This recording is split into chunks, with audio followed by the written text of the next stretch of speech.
sure their ideas got across to me. Yeah, well, I mean, sometimes it takes the right kind of people, and well, based on our preferences and what we believe and how we view life, we're still the minority. So let's be realistic about how often you are going to find somebody who actually is interesting to talk to, right? But You'd be surprised. I found a few people during my journeys today that were real then kind of get 'em in interesting to here. talk to. You're the only one who is willing to explore.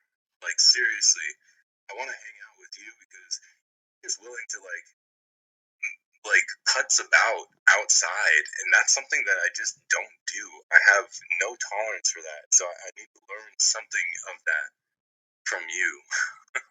Yeah, dude, that's some of the I've had like some just random experiences, but like learning experiences from doing it.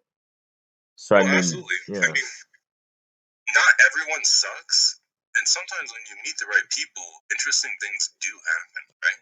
Yeah, I mean, it's how I met you, man. I wouldn't have met you if I didn't. I said it's how I met you. I wouldn't have met you if I didn't have that tendency to do things like that. Because I did the Yeah, same well, thing on the absolutely. internet that I do Right. outside. Yeah, you were willing to put your face, well, for anybody to see, really. Yeah, and then I met you too. So like, you know. Yeah. Are you already recording, or? Yeah, I started recording like when we were talking about jobs and stuff, I figured that was good stuff. So I just started recording at that point. Sure. Well, the reason why we were talking about it more specifically was in relation to you, but I was mentioning to him finding that crap job at the beginning really helps put life into perspective for you, right? Like, what do you want? What are you trying to do? How much of your time is being like being in like recompensed for? Yeah. No. Yeah, like how I got to reverse that. Sometimes my brain switches words on me. But anyway, you understand the gist of what I'm saying. How much is your time worth, right? You start yeah. to really bear down on that. Yeah. Yeah, and I'm glad I kind of like did it in terms of like I have some goals now, and then now I'm trying to get that job because I feel like some people fall into like the dead end job kind of thing where they get the job before they kind of have the goals. I mean, there's probably pros and cons to both ways because like then you're not like broke forever like before you get the job, like which is the con of the way I did it. So at least, you know, if you just get the job early, even if you don't really know what you're doing, at least you're getting money. You know what I mean? But then if you do it the other way, like now, if you go into the job, you might not basically like hate your life, you know, because you kind of know what you want to do with the money. Sure. Well, I mean, some of it in relation to, I mean, if you have a really crappy job but a great family life, people can handle that for a long time, right? Or sometimes if you have a really great goal but a terrible life, you're willing to work hard, grind for that great goal. Everybody has sort of different motivations, pushes and pulls, all sorts of intention. So Yeah. it's a matter of everybody deciding for themselves what they're willing to deal with and not deal with. The unfortunate part is, I mean, in the past, basically guys like us, we had to scratch a living out of the earth, right? Like we had to band up and like say, all right, well, if we all work together and farm, maybe we at least get to survive. Maybe there's a chance that we can make some trade or something and prove our status in life. But these days, too many people, I think, are just not even willing to make the barest minimum effort to contribute to society, right? And yet they were born into it, so they didn't really have a choice. And yet they benefited from it in some way, shape, or form, and feel no need to contribute towards it, right? Yeah, inflation's a powerful thing, man. Like that affects people even when they have no clue what it really is. Like even if they have no clue You're, of the concept, to me it's inflation.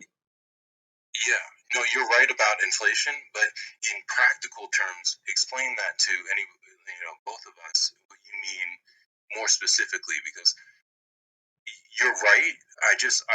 For practical reasons, I just want to hear what you have in mind. Well, because it's like it's a mindset thing. Because basically, you can tell at an early age kind of how the society is generally. Like you don't know the specifics at all, and like you don't know the laws or like things like that. Like you just know the bare basics, but you can kind of sense the trend of what's going on. Like even when I was younger, I noticed how like there were like just when you go to school with people, you notice okay, like their family life might not be great. Or you kind of notice like wow, like this is a lot of work I'm doing. Even the fact that we sat for so long like in school, like the fact that grades mattered like to a certain point. Like the fact that Right, college mattered. And I was right. like, like, why do you have to go to college? Like, I always had that question. Like, why do you have to do this? Like, what if, like, you didn't do that? Like, would you be screwed? And I'm like, once you kind of start dwindling down the wage, like, wait, I would be screwed if I did that. Wait, I would be screwed if I did that. Like, once you kind of start seeing how little, like, I feel like you know that the environment might not be great when, like, there's not really that much room for error, like, as you're going along. Like, Yeah, to me, I kinda sensed that. I was like, "Wait, there's not really that much room for error," and I would see my friends who, like, kinda got left behind, like, maybe they didn't get good grades 1 year or something, or I don't know, something would happen where, like, their path would kind of divert, and then it's like, all of a sudden, like, they were screwed, and I was like, "Wait, how come" like, that's they did one thing, and now all of a sudden, like, it's way different, like, the path is way different. So, I don't know, I just you kinda even when you're growing up, you realize, like, "Wait, is there a room for error? Is there not a room for error?" Like, what are, like, the kind of family lives of my friends? Like, what's the what percentage of people, like, have, like, a good home life or a bad one? Or, like, what's, like, the general mood of people and stuff like that. I don't know. Like, even though I had a pretty good life growing up because I had pretty good parents, thank God. But I kind of noticed, I'm like, wait, what's really the margin for error here? Um, and that, like, I didn't know really much of anything about inflation. Like, at like 14, 15, I was looking up Illuminati and Rothschilds. Like, I didn't know anything really about money at that time. Like, but I just, I was just like, wait, like a lot of things like kind of seem controlled to me. Like, that's just how it seemed. And I was only like 14. Like I was like looking at triangles all around the place. I'm like, wait, hold on, like there's a triangle, like shit like that. Like it was conspiracy back then, but just the fact that I was attuned to that so early, to me, that is an indicator of like, so even when I started learning about inflation and things like that, and like printing money and stuff later, I wasn't as surprised, because I was like, even up up until that point, like, as a kid, I was noticing, like, wait, like, there's, like, not really much room for error, so, like, it just made sense to me when I started learning about, like, corrupt politics and shit like that. Like, it didn't, like, surprise me, as I'm saying, like, what more surprised me was, like, people's reaction to it, like, how other people, like, weren't really, like, noticing certain things, I thought. Like, rather than it actually happening, like, my more, like, surprise was, like, people's reaction to it. If that makes something sense. along those lines of their apathy. Yeah, yeah, their apathy. I mean, it kinda makes more sense to me now because, like, as you put on years, eventually you just kinda stop caring. At least it's starting to make more sense to me now. Like, I'm sure when I'm, like, 40 or something, it'll make way more sense to me, but, at least I can kinda Well, see where that comes from even though I'm not there at all. it's hard to understand that your brain is normalizing circumstances consequences all the time, right? Like, the more you run into something, anything, your brain is normalizing that subconsciously, right? Yeah, yeah. So it's hard to notice and fight against that normalization when everything around you is saying that it's normal, right? Yeah. Yeah, And because you were mentioning like the future is just being populated because there's just so little margin for error that it's not even worth tempting any of those games, right? There's a lot of society being shut away from basically young men in general. well, yeah, and it's because like now that I'm older, I kind of know it's because like the prices for a lot of that stuff, they're like they got priced out. Like for example, some of the jobs that would go, especially because I'm in California and it's relatively kind of densely populated here.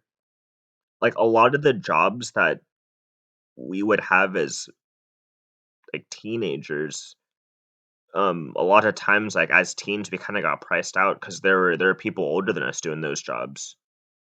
Like you know what I mean? Like as like car wash service people, for example, like older people are It's doing like those jobs it's if they yeah, even existed I still. mean,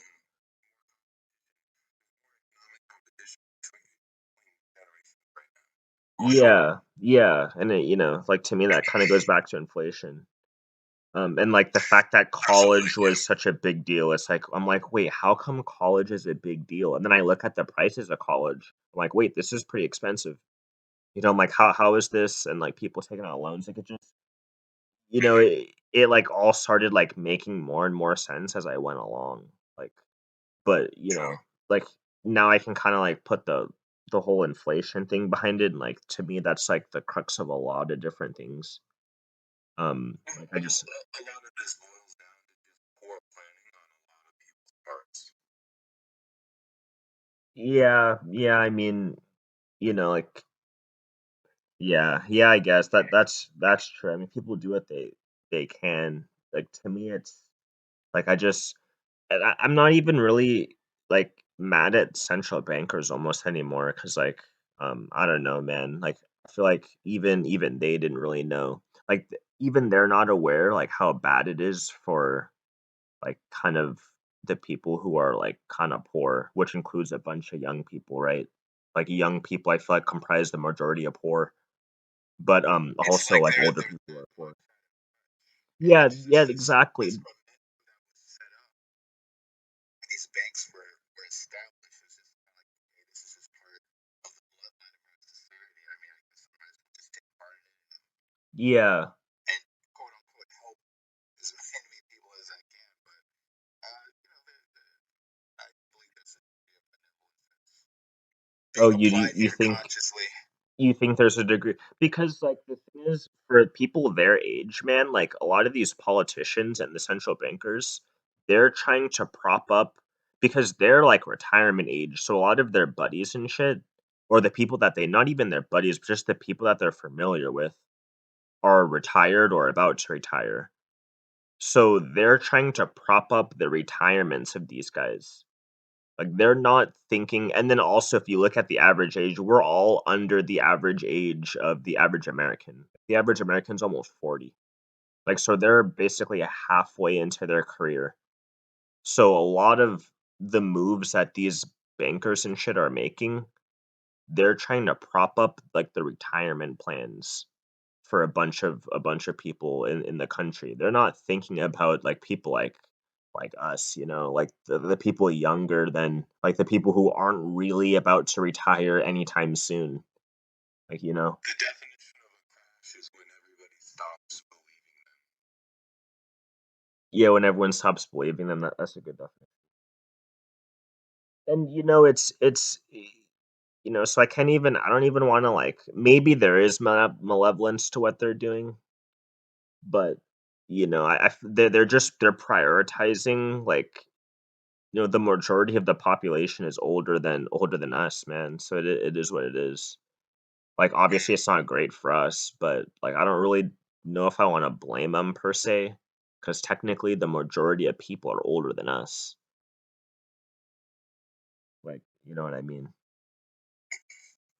I just feel bad for the people who aren't, like, smart enough to, like, try to, like, think their way around it, man. Like, that's why I'm trying to spread the word and why I'm here with you guys. Like, I just I'm trying to tell people my age, like, they're not thinking that way. Like, even people who are, like, my teachers and shit from high school, who are, like, also on my Facebook where I'm, like, kinda spreading some news, they're not even thinking this way necessarily. That's why these central bankers are trying to prop up their retirements because, like, they know these people aren't thinking about it. That's just so far removed with how societies used to be structured. I mean, like how the old people was to prop up Exactly. the well-being of of the Exactly. young generation, and they were cool with that. But now it just seems to be the exact reverse. Yes, Sadly it's enough, inverted. Like we're young people, well, we're supposed to take care of the older ones as they get older. But like the older people are supposed to set up society to where young people well, can kind of get their lives on track on time, you know. the idea was that elders would pass on their wisdom, and the young keep them around and healthy so that they could continue to train and pass on wisdom about whatever was happening. But in the process of creating the internet, a lot of information that was necessary to hold by the older generations is no longer needed. So more and more nuclear family tore apart themselves from their parents and started causing, a rift between like it used to be the entire nuclear family, right? Like generations of families would all live in close proximity to each other, right? Hmm. And Yeah. we've lost that in the process of becoming like the nuclear family of the modern era, which is the man and the woman leaving and getting their own house, their own appliances, their own car, right? Their own child care, um, their own schooling system. Um, and in return, people got to do what they want for their jobs, right? Whatever interested them in life to some degree. So anyway, the fabric of society has kind of been falling apart for a little while now with the lack of like elder respect that used to be in the past. Um, that isn't to say that we may not have gone overboard in the past to some extent, but I think we teeter totter to some degree. Whenever society's in trouble, usually they seek out some ancient wisdom, and then when things are good again, we teeter the other way and we disregard ancient wisdom, right? So there seems to be a back and a forth or ebb and a flow to this sort of thing in the human condition. Um, so here we are in this part of it, right? Yeah, I do think we should respect like our elders a lot more. Like we should at least listen to them a lot more. I do think that way because if like we don't listen to them, then they're not really gonna like they're not gonna say important stuff that we need to know, and then like they're not really gonna care about society in general as they get older. Well, there's other dynamics going on here. So let's add in the fact that in the past, making it to old age was kind of a rare thing. If you made it old age, either you were really lucky or you knew something about life, right? You knew how to operate life uh, to get by. So uh, old people Yeah, I were think we're gonna respected return to much more that. because it was actually an achievement to make it to old age. These days, we coddle people in old age by giving them all sorts of medications so that they can continue to live their lifestyle the way they want to, which is destroying their body. But because pharmaceutical companies get money, right? They just keep on saying, okay, well, take these pills. You can keep on eating all that sugar that you want. Just take these pills and you'll just stay alive. You won't have a healthy body or a happy life. You'll just be able to eat sugar and stay alive. Yeah. Yeah, when you factor all those things together, just like the degradation of health, the degradation of the social hierarchy between the old and the young. On one hand, it kind of does seem orchestrated on some dark cabal shit. Yeah. But at the same time, you kind of have to be a little reasonable and think, oh, did this just come up coincidentally? It's a bit of a brain buster when you're trying to take all those factors into consideration. Because with all these restaurants that give out these shitty foods and all these pharmaceuticals that hand out these chemicals that don't really fix the problem, you kind of have to wonder how like all these different executives of all these different corporations kind of tie together, and it kind of leads you into wanting to draw out this web as to how they're all related and how they all communicate with each other. But at the same time, it might not add up. I've never tried before. All I've done is just watch documentaries in like my late teens and kind of assume that's how things were. But if it is by coincidence, man, wouldn't that be the funniest thing in the world? Are we just on some like self-regulating balance act, brought up by whatever designed us as human beings? Humans are a little irrational sometimes and therefore reckless. So I attribute some recklessness to just people not understanding consequences of some of the things that they were doing, saying, thinking, right? Like it's in inverted general as well, incentives to me. if Like, the rules are working in your favor or something is going your way, or you want to make the world the place that you want it to be, if enough people think that way and act that way, then the world is that way, right? yeah, because the thing is, this is that's why people love collapse on this stuff. Everyone kind of knows it has to collapse to a certain extent in order for things to be rebuilt. You're not coming through super clearly. Can you say that again? Start over. Like, okay, basically because people, can you hear me now? Yes.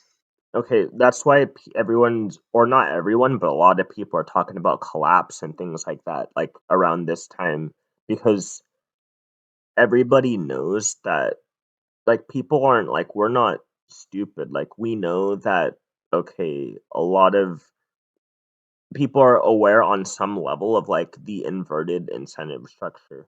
Like, they know that, okay, like, a lot of this medical stuff is like the opposite, like, it's not keeping us well. Like a lot of like, I guess, double think going on. People don't put like that label on it. Like I do because I read 1984. But like a lot of people kind of know things like that are happening, but it's the end of a cycle in my opinion. Like I don't know if you want to call it fourth turning or give it some corny kind of like catchphrase to like understand it.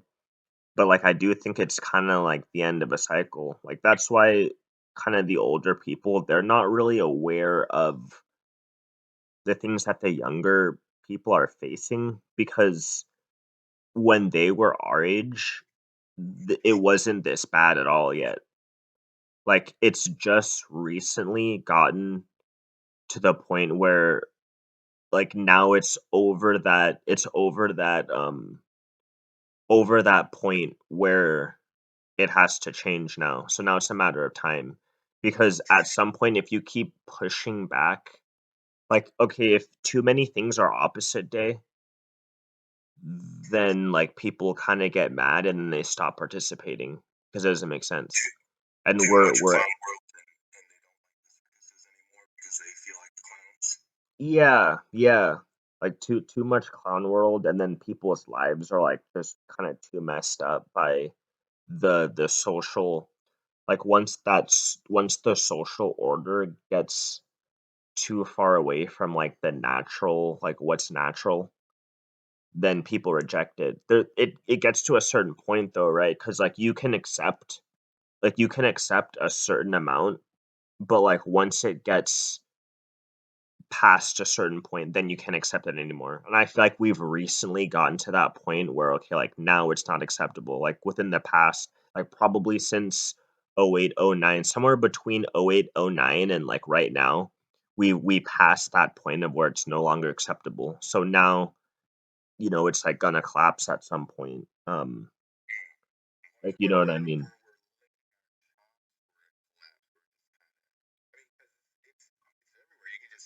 You can go on YouTube and just plaster every single if you're with that algorithm, you'll Yeah. collapse. And then even if you go outside too, like I went outside today, like there's not really compared to just even before I went to college or even like when I came back during breaks and things like that, there's so fewer people outside. Like, and this is holiday season too. Like a lot of people are home. Like, but a lot of people have been home, right? Like that's the thing. Like a lot of people have just been home. Like, so it's holiday season. Like usually people are coming home around this time. A lot of people just straight been home. So like they're not really going around. Like they're not really out and about and shit like that. Like, Remember when they said the new normal? Everybody had to stay home for far too long, and people just got used to it. yeah, people got used to it. Okay, like I just like got super deja vu on that. I swear I had a dream about like this part of the conversation. Like it's very weird. I don't Well, know we'll if it's probably deja. unravel it a little as we go on. We don't know the domino effects of any of this, right? Everybody is saying and doing things, but nobody has any idea what like mass psychological effect any of this has on people, right? If anything survives in the next 100 years, they're going to be studying this period. Like, why did this is going to be like Nazis all over again? Like, why did any of these 8 billion idiots do any of what their leaders were saying for so long? Like, how did they let it get that bad, right? Yeah. I mean, I hope it doesn't get Nazi level, but like, But yeah, but that's the point, you guys. We are already the idiots because society is failing. yeah, and the psychological damage. You're completely right about that. Like, people are gonna be like screwed over for a while because of this stuff, and like honestly, like the fact people aren't even really outside, man, like that. And it's like kind of you're right, I mean it's kind of normal now. Like it's just from what I was used to like prior to COVID, it's like not normal, but like since COVID, that's just kind of been how it is. Like there's not really many people. Like it's a weekend too. It's like a holiday season on a weekend. You'd expect like this is traditionally when people are milling about, but Part of the issue, let's be very clear, part of the issue is governments of the world have been very much mishandling this entire situation. Like, nobody is very clear if we're allowed back out again or not. Like, who we should be worried about being around or not being around. And in confusion, our politicians and big pharma continue to just rack up more and more and more money, right? yeah. So who's winning in all of this, right? If the world is in a state that it is in, follow the money. Who's benefiting from things being the way that they are, right? Yeah. And, Yeah, that's and true. but the point is, once again, all it takes is everyone calling their BS and saying, nope, not listening to you anymore, and this ends like right away, right? That's the whole point. The entire world goes back like normal over, well, quote unquote, old normal overnight. Yeah, dude, even there's gonna be some because now people have sat down. Like, there's gonna be some things that, like gender relations. I don't know if like the new normal for that's gonna be awful. Like, it's not even just governments. Like the This relationship is going to between be a multifaceted problem because everything affects everything, right? You can, it's like, oh goodness, it's like well, an excited electron in well, shot into some other like super excited state, right? So Mhm. it goes from what do you go critical to supercritical or whatever. Yeah, I remember the chemistry textbook, like pictures of, Yeah. So getting anyway, excited. the point is, every time we do something, we don't know what lasting effects it's going to have. But right now, we're making decisions that are putting people in a tizzy. It seems like, unfortunately, not everybody has the time, the means, the efforts, or maybe even the capability of seeing the full picture, or at least the parts of it that we're able to see. So Yeah. it's like it's almost like mass hypnosis to some extent, and then we're just too busy like fighting each other at an individual level that nobody has time to look at any larger picture, right? And there's just too much going on for the average person. They've got to grind so hard that they just have no time to do some of the research that you've been doing or we've been looking at. So there's a lot of dude, there's a lot. I feel like there's a lot of people who, like 4.4 million people last month quit their jobs. I think, like a lot of people, they're gonna like kind of stop the grind and like start asking questions. Like maybe we were early. Like maybe you're right. Like we were early, but I think more and more people will. Because like 4.4 million people. Like the last video I posted, like apparently, that's a lot. yeah. Over 1%. Yeah, and then apparently 100 million plus people of working age aren't working right now. Yeah, and then you take working Hard to age. believe, man.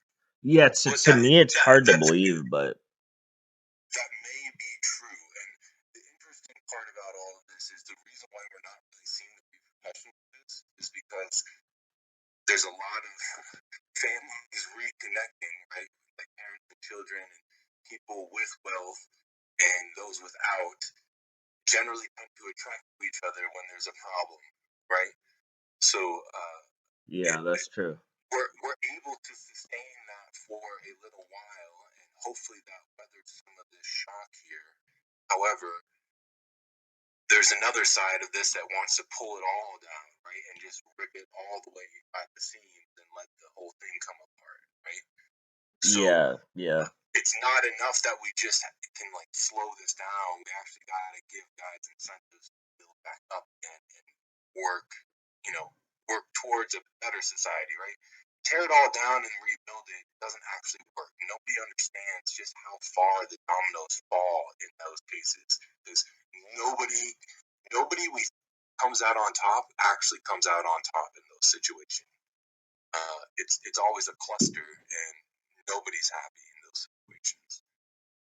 Yeah, except people who just wanted to see it all burn. Or it's a different kind of 1% that runs the world at that point, and that gets a little worrisome. Yeah. Unless you're one of those people who just wanted to see it burn for the purposes of seeing it burn. Whoa, say it again. But unless you're one of those people who just want to see it burn, just purely for the purposes of seeing it burn. Well, maybe some people have had a really rough time of it in society, and I can understand how they may feel that way.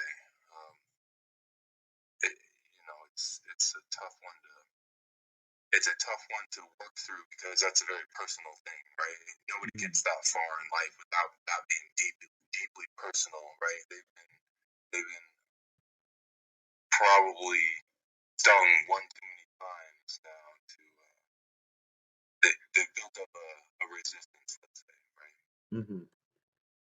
Yeah. So a lot of things that could work for most people won't work on them, and unfortunately, that leads to the very center of the black pill once again, right? When your options start getting plucked away from you for various reasons, life doesn't look so good, right? Yeah. We gotta make new options.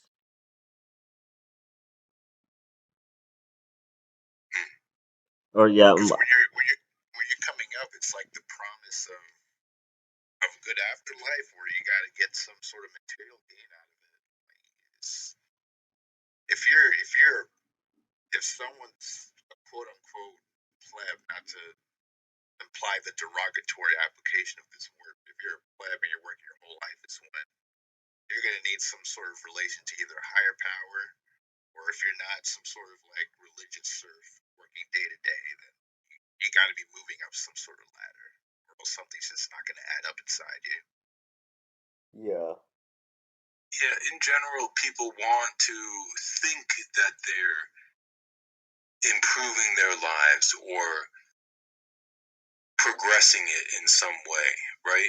And that's why people like series so much, right? That's why it's so appealing for TV shows to be in a series format. It's because there's a progression to it. I think that people mistake that sort of progression for like real skills and real outward and physical Yeah, that's facts. progress. Let's say, Yeah, leveling up, as you like to say, Fatal. that's true. That's true. That's definitely true.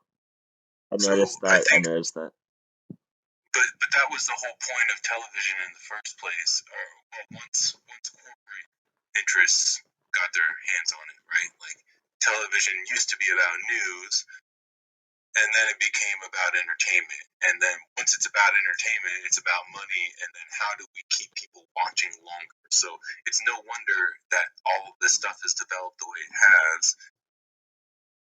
People want to be entertained, but our brains have no capacity for understanding how to limit our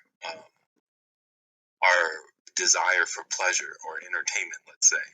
And that's why the disciplined people, like the 1%, are the people who are the most successful in this world, is because they can forego entertainment, right? They can delay gratification, so to speak.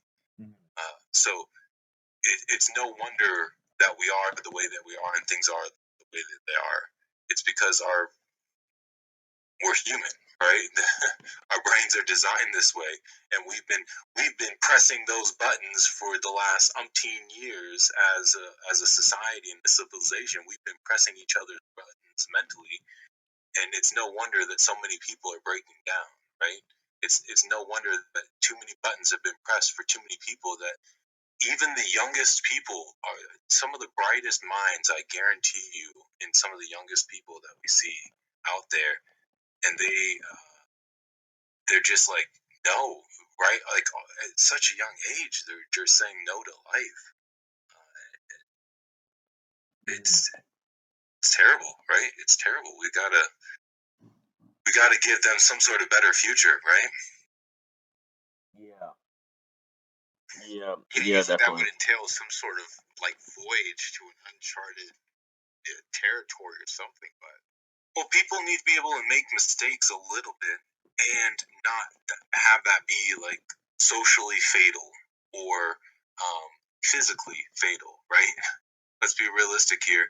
We need to continue both our medical science and our media science, so to speak.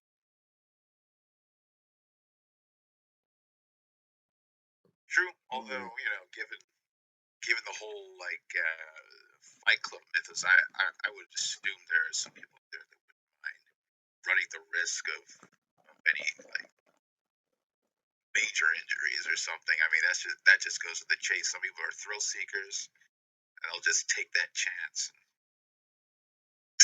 Sure. But it's not, at times it's just not coming from a productive. That's an interesting concept. Do you think that the more medical science gets better at healing the body, that people are kind of more willing to push their limits because they know they can make it through more things? I mean, we're wired for a lot of things. We're wired to, seek novelty. We're also wired to accept pain in some sort of manner or another. If there isn't that signal coming in, it's going to throw things off. I mean, it's just just a balance of things. Well, you're making a really interesting point here, which I hadn't thought of before. Back in the day, there were no doctors. If you broke a bone and you didn't know how to set it, that was your life or like if it actually ended up healing, it would heal wrong, so it would be in pain all the time, and that would be like a painful reminder, and everybody around you would see that painful reminder every day not to do some, dumb thing. But these days, you break a bone, you're instantly rushed to the hospital, you get it numbed, you like the whole affair, it's put into a cast, it heals in like a month or two, and the whole affair is just like a bad dream in your childhood, right? Is that something that are we coddling society in that way a little too much, that our brains are not able to comprehend just how risky some behaviors are? Oh, I mean, to think that in some fashion we'd be better off without those things, or not aware that those things could exist. I mean, it definitely sets the stage for a different modality of one's mindset. Hmm. Well, what it means to be human, really, right? Yeah, just the the certain types of adversity that we would deal with on a day-to-day basis kind of shapes the nature of our humanity. And if we're coddled and cushioned with all of our climate control systems in our homes, and the ibuprofen and the weed and all that shit. I mean, it's there's a part of our humanity that might be excluded from that. Sure. And Sure. yeah, it may just blind us to the bigger picture. It's just so. This is why this God, you know, brings us blessings when we die in battle or something.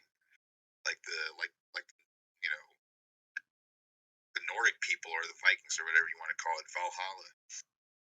You die in battle, as gruesome and bloody as it is, there's a glory in that, but we don't find the glory in getting bruised and battered anymore. It's just, how well can you eke your way through the rat race unscathed? Right. Humans have been reduced to cubicles, let's say, right? For the most part, most people who have it are employed on this planet work in some sort of cubicle, I would say, right? Well, sure, and despite the hardships of what I do for a living, which is fixing bicycles, I mean, there comes a degree of merit from that, because I just learned how to work through shit. I think that's important. Mm-hmm. Yeah. It's these are interesting ideas that I hadn't thought of before, and I'm not saying that there's any merit to them necessarily, but it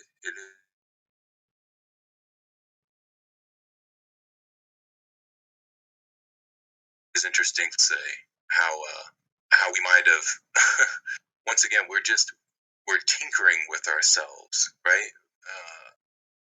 The name of the human game at the moment is how do we press the right buttons on other people to get the results that we want, right?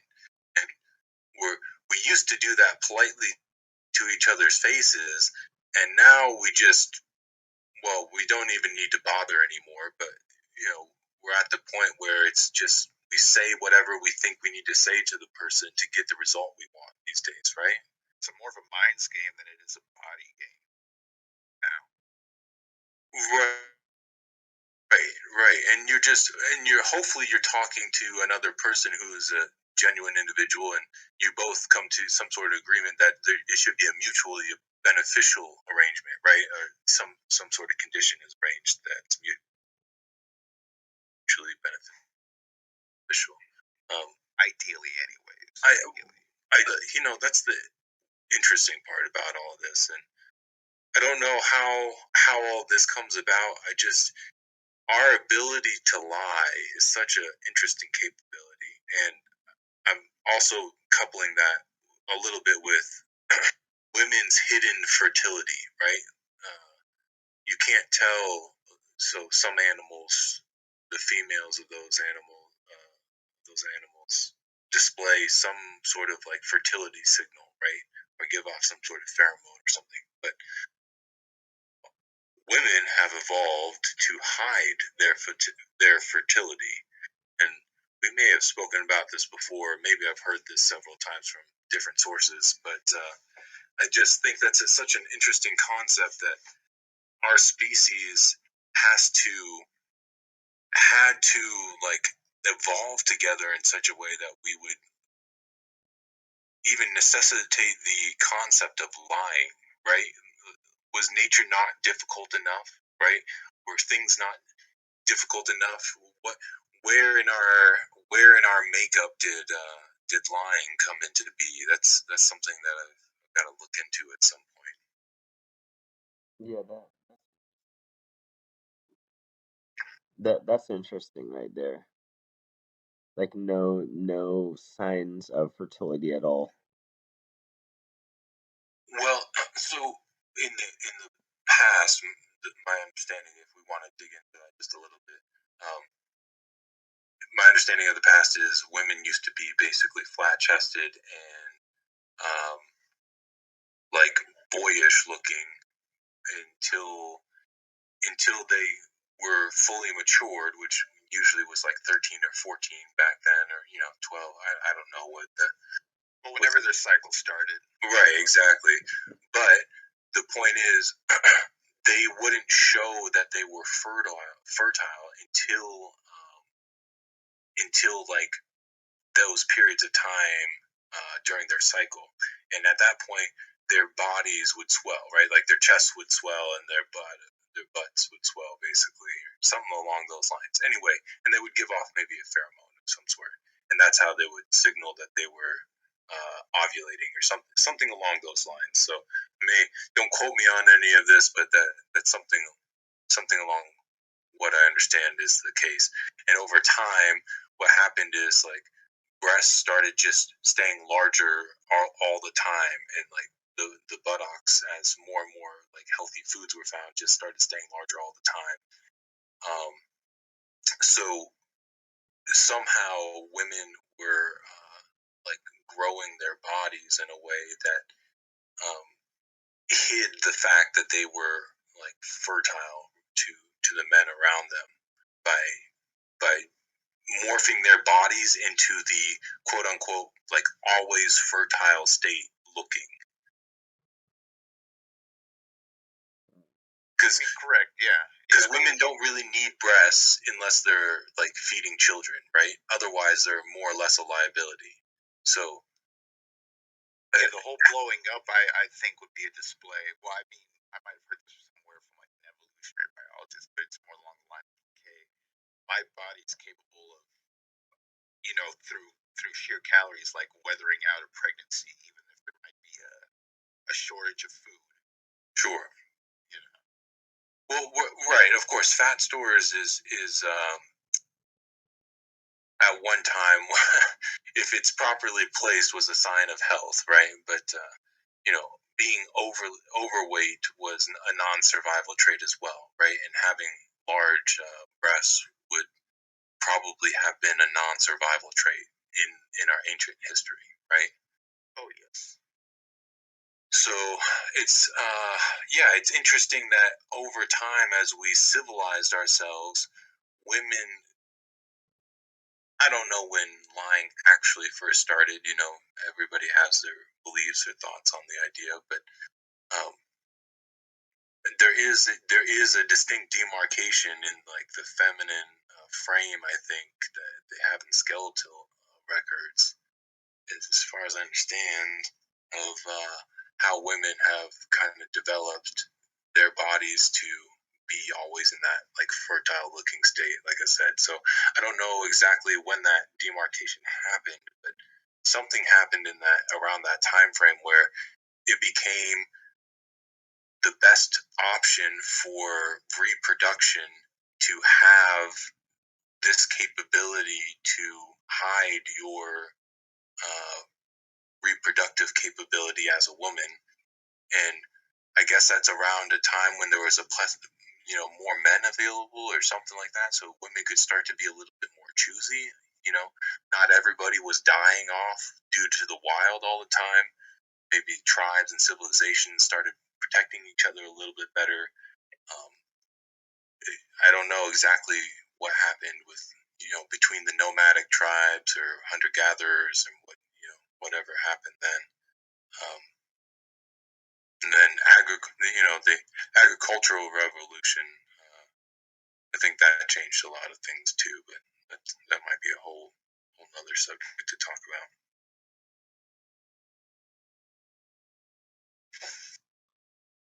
Yeah, sure. I mean, we go back to that analogy with, a Nazi coming to your door and asking if there was a Jew in your basement. I mean, lying could have just been an extension of our executive faculties to determine whether or not it was imperative of saving one of our own or saving our own by coming up with something that isn't factually true. Interesting. Yeah, I mean, there was probably some advantage, right? If you were able to lie, if you had that capability for whatever reason as our ancestor, that was probably some sort of survival trait, right? Something that helped with reproductive success. It's also an imaginative faculty too. I mean, kids lie. Sure. They take a cookie out of the jar and, right. A parent asks, like, why aren't you eating dinner? Are you going to tell them that you got an extra treat during the day? Probably not if you think you can get away with it. Right. Well, it's interesting. A thought came to mind. Have you guys heard of the Stoned Ape Theory? Naturally. Yeah. So, hello. Howdy. He's muted, so I'm assuming he'll join us in just a moment. Well, didn't realize that's muted. Oh, hey. What's up, everyone? How's it going? Pretty decent. Good to hear. I was just talking about the Stoned Ape Theory. Have you heard of that? Yeah, that like apes ate mushrooms, and that's why they made advanced tools. That gave them the creativity to make tools. Well, we were discussing the nature of lying and how it might be that lying came about.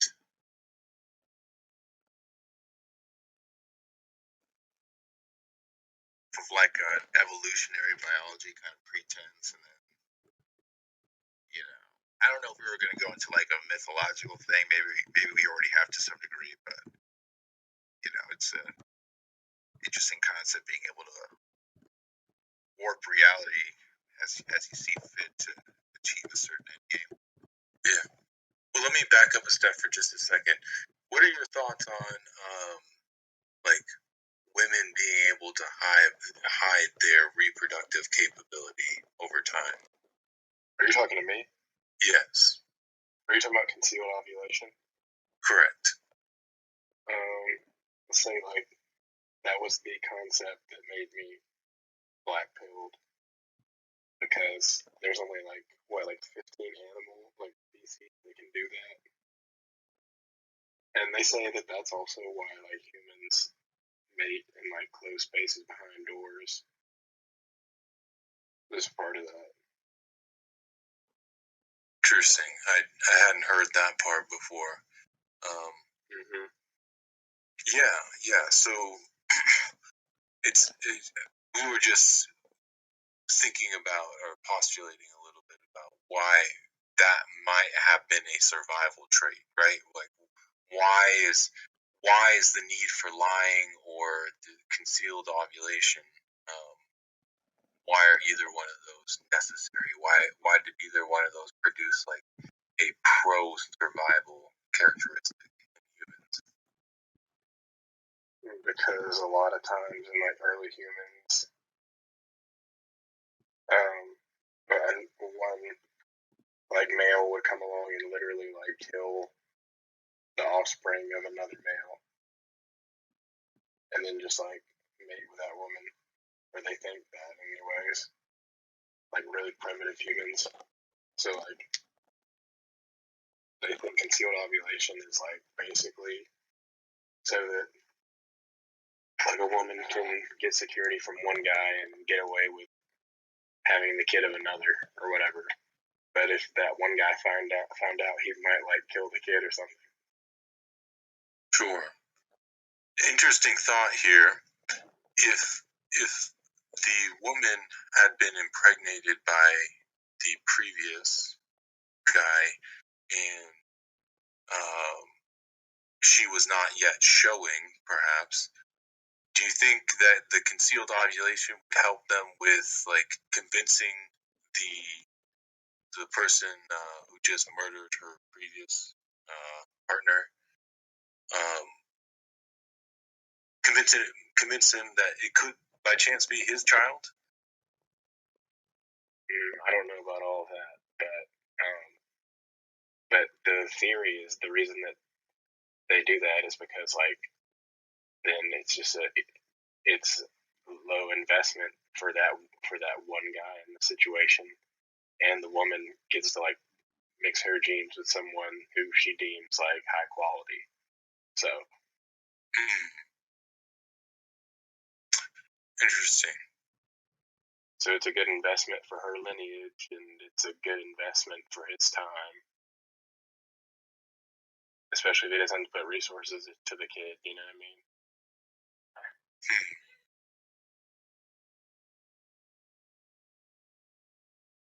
Wait, did you say like human Homo sapiens are one of the few species that do that? Yeah, there's only like 13 or 14 animal species that do that. Dang, is that a good thing or a bad thing? We don't know yet. I think it's situational. To be honest, like it might sound messed up, but like for the overall gene pool, it might be a good thing. Like Yeah, it might make humans healthier as a species. But for the guy who gets tricked, like, he loses bad, you know. So. But yeah, alpha fucks beta bucks, that kind of thing.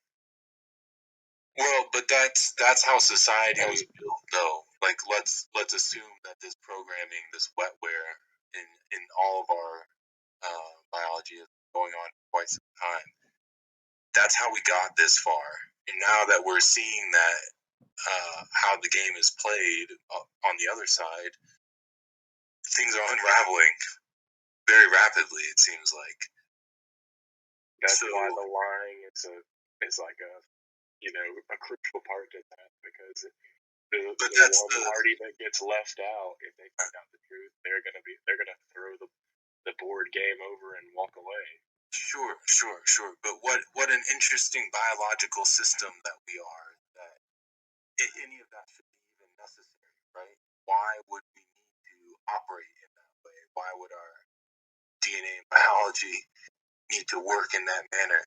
But once again, was the environment not difficult enough that we couldn't work together and not lie to each other in the first place, or not even need to compete with each other as much in the first place? I know scarcity plays a role in all of this, but it seems to me like cooperation should have been a much higher priority much earlier on. It seems odd that it wasn't.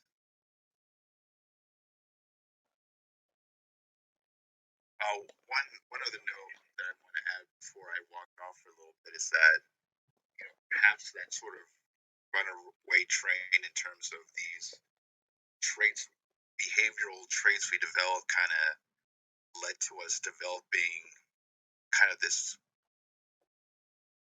system in which we enacted rules that kind of put the hamper on our behavior so that we could further, propagate a structured and stable society for that matter. So, because it was stated in the John Wick movies, without rules, we're no better than them. So,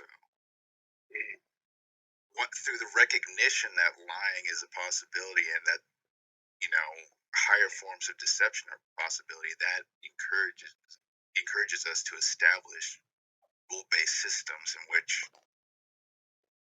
a tribe, a society can flourish in a more cohesive manner. But yeah, with that, I'm just gonna step out for a little bit, guys. I'll be right back. For sure. Okay. I know this is going on YouTube, but like I think the concealed ovulation thing goes back to how men are sex usually disposable, right? Like one man can father a bunch of kids, and women are the limiting factor. I think that plays a big role in it too. Yeah. Interesting that we developed that way as well, right? As a species. What a curious. It would, wouldn't it be? It would be more beneficial for us to only have so many males if we're gonna be that way. You know what I mean? Like there should be an even ratio if we're gonna develop that way. It would be more like the beehive or the ant colony. Yeah. Right? Yeah, but like reverse gender. Isn't it always like a queen? Well, right, and that's the point I'm trying to make is typically males that can do what we do are few, right? And it's the females that dominate.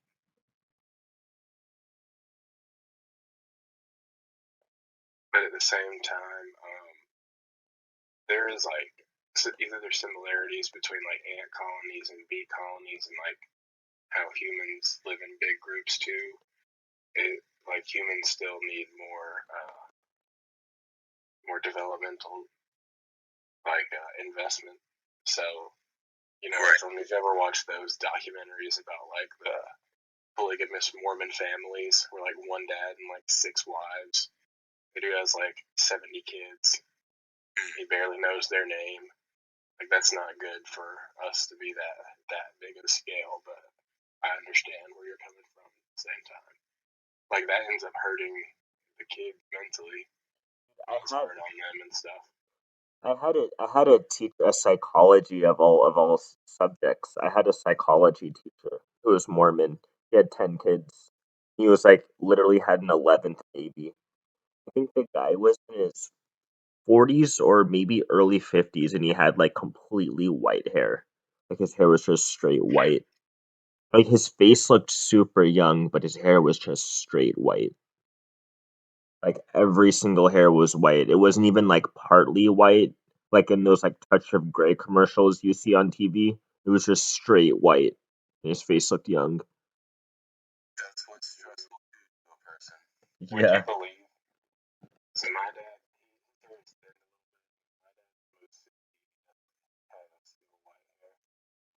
Wow, dude, that's crazy.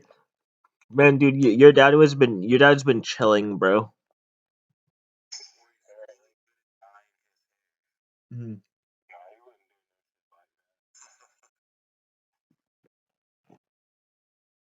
So we can continue down to the subject of life, but is there anything of particular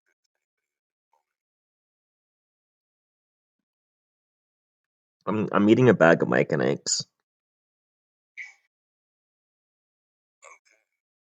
I mean, you said anything of particular interest, like that's super interesting to me right now. Like I love the green ones.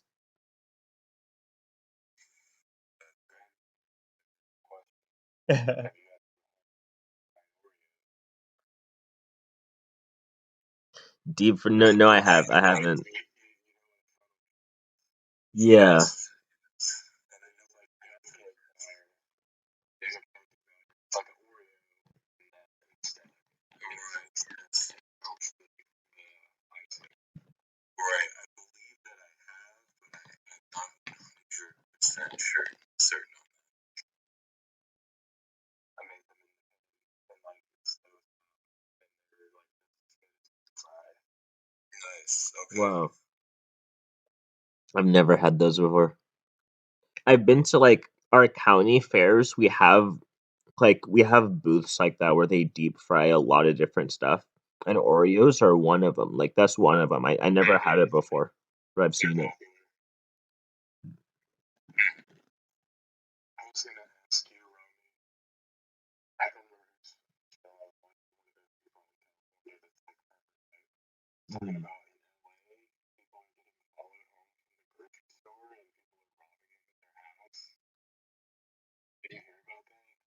I haven't heard about that, but that would not surprise me at all if that was happening. I haven't heard about that, but in San Francisco and Los Angeles right now, it's getting pretty That's ugly. Yeah, yeah, that shit's getting ugly. But I haven't been to Sacramento in a good amount of time either. So the next time oh, my mic's fucking up. Like I haven't been. Okay, I was just saying, like I haven't been to Sacramento, like our nearest city, in a good amount of time either. So the next time I go there, I'm gonna like kind of see how bad cities are right now. Because a lot of like the bigger cities in California, like people the homeless thing kind of it went in and out of like the public, like people were talking about it. It went in and out of the I don't know what you like the public whatever, like people talking about it, but it's like getting worse. Like just because they stopped talking about it, it doesn't mean it got better. Like it's kind of getting worse.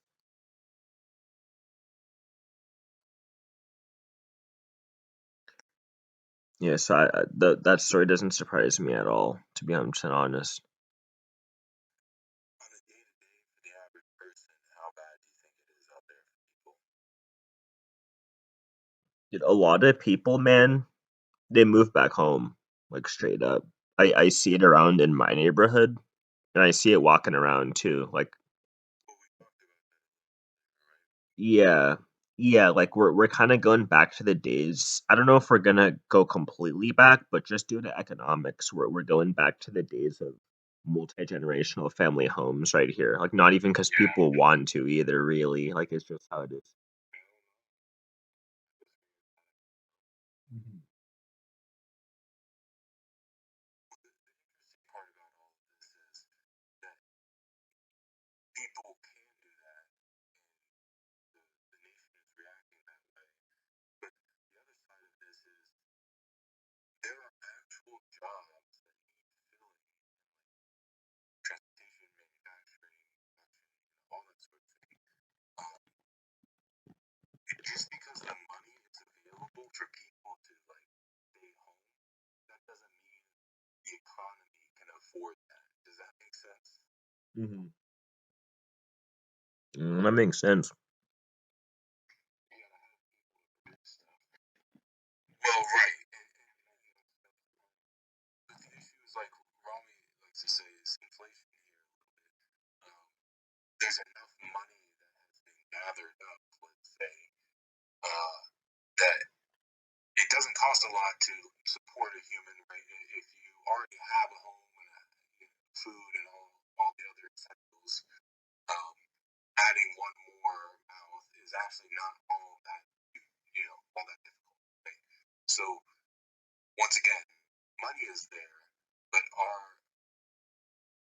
infrastructure, I don't think, can support the fact that people have enough money to stay home, if that makes sense, right? And that's kind of what we're seeing right now with this, all these jobless people. What we don't realize is a lot of those jobs were transportation, were like manufacturing and whatnot. So stuff isn't getting made anymore, right? Nobody's doing just about anything. Yeah, and then also like because a lot of things are changing. If you just look at like the amount of gig workers, I'm pretty sure the economy doesn't like all those numbers. I'm pretty sure it doesn't account for gig workers either. Wait. Can you say that again? You're too low. Dang. Like I don't think those numbers, the way they calculate them, I don't think they account for gig workers. Because I'm pretty sure a lot. There's got to be like millions, multi-million amount of people like doing gig work right now. Oh, do you think so? You think a lot of people are earning money off the books, Yeah, and that's just not being accounted for? yeah, like a lot of people are doing like they're doing gig work because Right. I'm just walking around, dude, every fast food place, it's like they're they've like blocked off anyone going inside for most of them, and they're just like DoorDash orders, like drive through, or you can only come in if you're ordering for takeout. And then like there's just DoorDash everywhere, like a bunch of just DoorDashes going on. Like I saw like a shit ton of DoorDashes like with my just few hours of being outside. Saw a bunch of door dashes. Like even when I walked up to apply to places, like I went to a few fast food places, they're like they're like, "Oh, are you DoorDash?" Like they just assumed I was DoorDash. They're like, "Oh, like we got DoorDash," and I'm like, "Wait, no, like I just saw the now hiring sign. I'm trying to like get in on that." They're like, "Oh, okay." Like that was hilarious. Everyone just assumed I was DoorDash. I'm like, "Damn."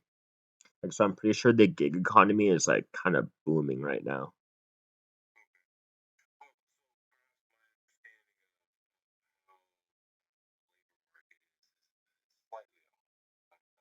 Because we don't have the numbers to account for that, or the way not we don't have the a way to account for it yet. I think because it's still pretty new. Like the way they calculate it doesn't quite get it. What kind of numbers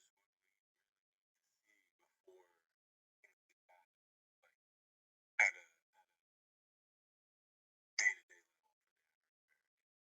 day-to-day level? Yeah, I'm not sure. Depends on what people are doing, like government. I don't know if I'm skipping here. Can you start over? Like I don't know, because the government work. Like I think keeping the like power grid up and things like that, the stuff that the government does, I'm pretty sure that those will be kind of fine because a lot of people are still going to do the government jobs. It's just going to be a lot of some of these like private, like smaller, like maybe small to medium sized private companies that don't really do heavy contracts with the government and stuff like that. Like that's whatever those people produce, we might not see it as much of that. If that makes sense.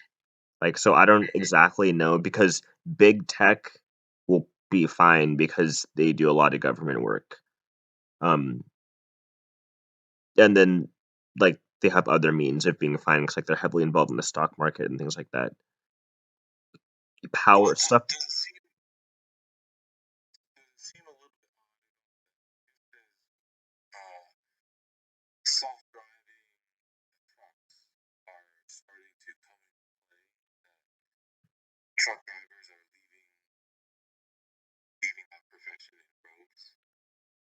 Or, You know, well, I shouldn't say droves, but there are less truck drivers, I think.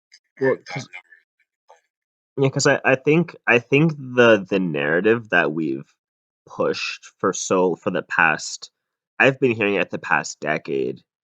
Um, at least a lot that in the past like decade. I don't know if it's going on longer, but like with the people saying, "Oh, self-driving cars are going to take over. Like, there's going to be no need for truck drivers anymore, and like automation and shit like that." I'm pretty sure that did some damage to the people who might have ended up becoming truck drivers.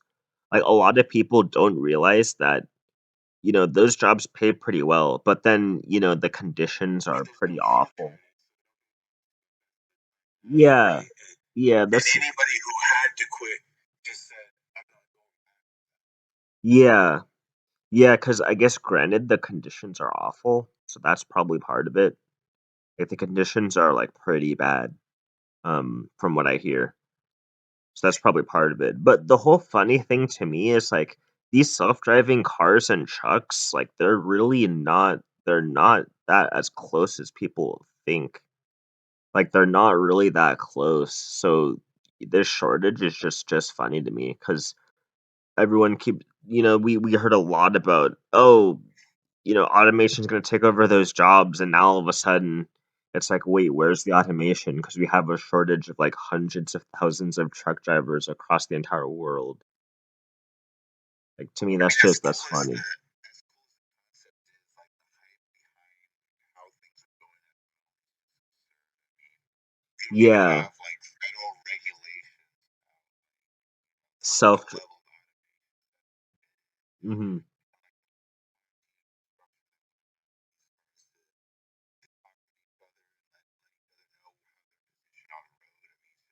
We are so far off, it's not even funny yet. Yeah, yeah, and Tesla's not like the supposed leader of this whole field. Tesla, like they're still trying to scrap all this like user data from their cars, like and scrounge it together to give their like model cars enough data to go off of. Like they're taking a bunch of the data like without a lot of the drivers knowing. And even then they still don't have enough data for their training for like their models. So it's not even the basics of the basics aren't even done. Because if like you can't even train like the artificial intelligence, like that's like that's pretty early on in the process of these self-driving cars. Like there's a lot they have to do after the fact. So I feel like we're not even close at all to that really. So, so, so having a or around the world. Yeah, I mean as far as I can tell, I guess. I mean, I haven't ran into problems personally, but I've been inside for most of the past few months. And then when I do go outside, like it's not as if I'm trying to purchase things that I can't really get. Like, you know what I mean? I haven't had to be in a line for gas. I haven't even got gas for a while, but I haven't had to be in a line for gas. I would I haven't had to wait on purchasing anything I wanted to purchase. So I can't really say that I've felt the effects, to be honest.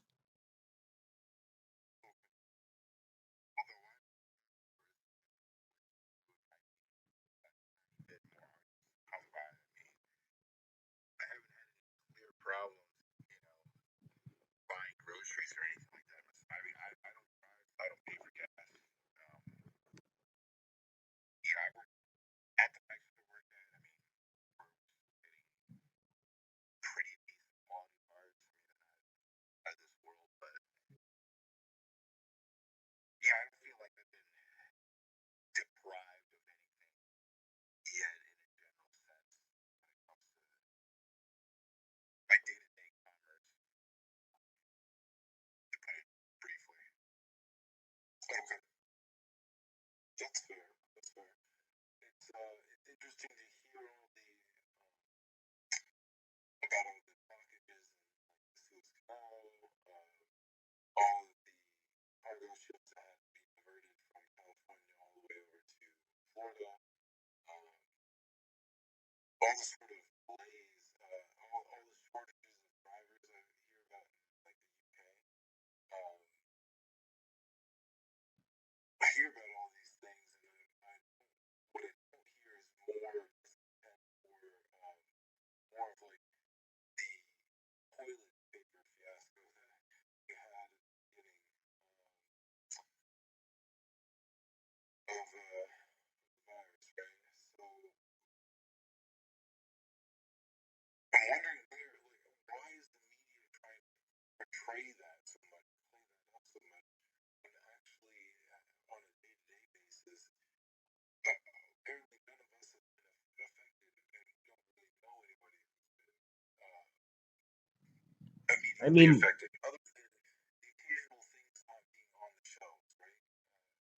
Well, right? yeah, I feel like so many people are staying inside. That might be part of it. Also, I mean, I have been a little affected because the price of Mike and Ike's went up by $1. Like it went from $4 to $5. So I mean, that is kind of inflation right there. And the price Right. of like oatmeal and cereal went to $6. Like I might even have a video on it sometime and go around and like just record the prices of stuff. And like the price of literally like a little kind of like those square little containers of cashews and peanuts you can buy. I don't know if you guys ever saw those in the Yeah, stores. yeah, yeah. Yeah, like those square little. I don't know how like they're not too big to be honest. Like they're not that big, but Yeah, just yeah, or it's a more than a handful. Like it's like oh, a it's like a I don't know, maybe like 8 inch. I don't know, 7 inch by like 5 or 6. Yeah, dude, like the cashews were $20 for that. It was $20 for that like container. It was $20, which is kind of nuts. And then for peanuts, because cashews are more expensive. I don't know why. Like I don't know, like I don't know why they're more expensive, but they are. Like they have always been. But even the peanuts. Hmm.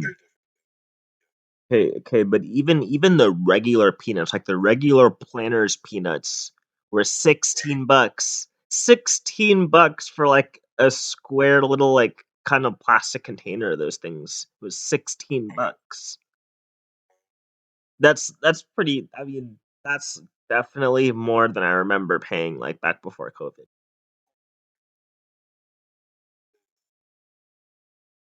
Yeah, it was just Walmart. I just went to Walmart. Yeah, sure, it's just Walmart.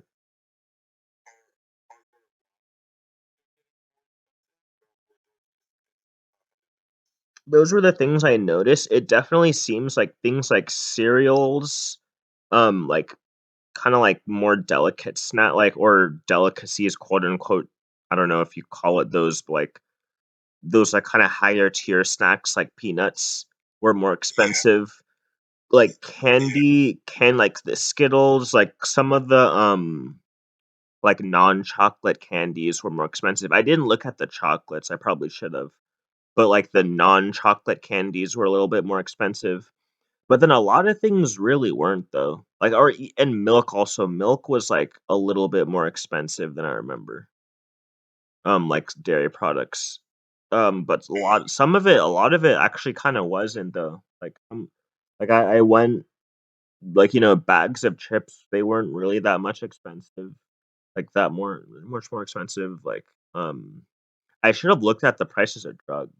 Like probably tomorrow or one day I'll go and look at the prices of like those over the counter drugs. But it's kind of seemed like most things actually, it wasn't too bad, and the shelves were kind of full, man. Like the shelves were relatively full. Prior to COVID, because Mike and Ike's are popular candy, I've gone and there've been no Mike and Ike's before. But dude, like the shelves were full of Mike and Ike's today. Like or when I bought them. Like I think I bought this bag yesterday. But the shelves are full of them, man. Like so I didn't see any shortage of the things I wanted necessarily. Like you know what I mean? The other things were gone. Like there were no goldfish, for example. Like there were no goldfish and Cheez-Its. Like those were like the big wholesale boxes, like the ones with like 30 or 40 like bags in like one kind of box. A lot of those were gone. But I didn't want that shit, so I mean, you know, like maybe if I wanted it, I would be like screaming about shortages, but I didn't really want that, so I was kind of chilling. A lot of things were still on shelves though, you know. So I don't know if that's just my area, but uh, that's what I noticed. Sounds like people. I think Fatal was making a point earlier that even guys who could probably work the system and be successful with women, even they're opting out because it's just not worth it anymore. Right? Any guy that makes over 250 grand, they fuck women overseas and they realize like like Germany, it's totally legal for example. You can take a flight if you're making 250 a year. You can take a flight to Germany and what, like 2-3 grand. You have a woman that's like a solid 8. She's basically paying for sex, but she's got mileage on her, but she's a solid 8. You don't have to do any effort, no buildup of attraction, and you got her for a week in a hotel there, and you're spending like $100 on food for yourself, whatever, and maybe you're meeting up with other people with business. Like, that's what these men do. Like men that make that kind of money, they're not dealing. They don't even want to vacation. Well, yeah, you could call it a sex vacation, but or sex tourism. There's terms, but it's basically like the guy that makes that money knows.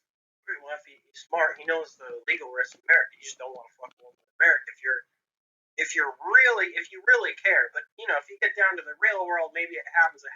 But like, why would you ever put yourself at risk when you have that money? Some people like to thrill the risk, but that's another story. Would you go into business with someone who likes to thrill the risk? Oh, all I'm saying is I know people are not always rational, so. Well, we're human beings. Everyone makes mistakes. Oh, well, right. But I was more trying to make a joke about our nature. well, yeah, we're still animals.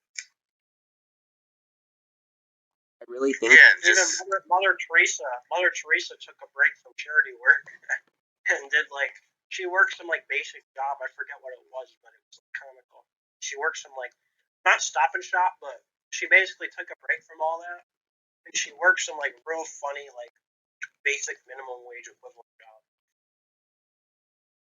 And despite the biological imperative to propagate our genes, which is arguably the strongest incentive towards life that we have, going back to this notion that even guys that are more than eligible to do so are dropping out, kind of just strongly suggests that there's just more to be had somewhat in life.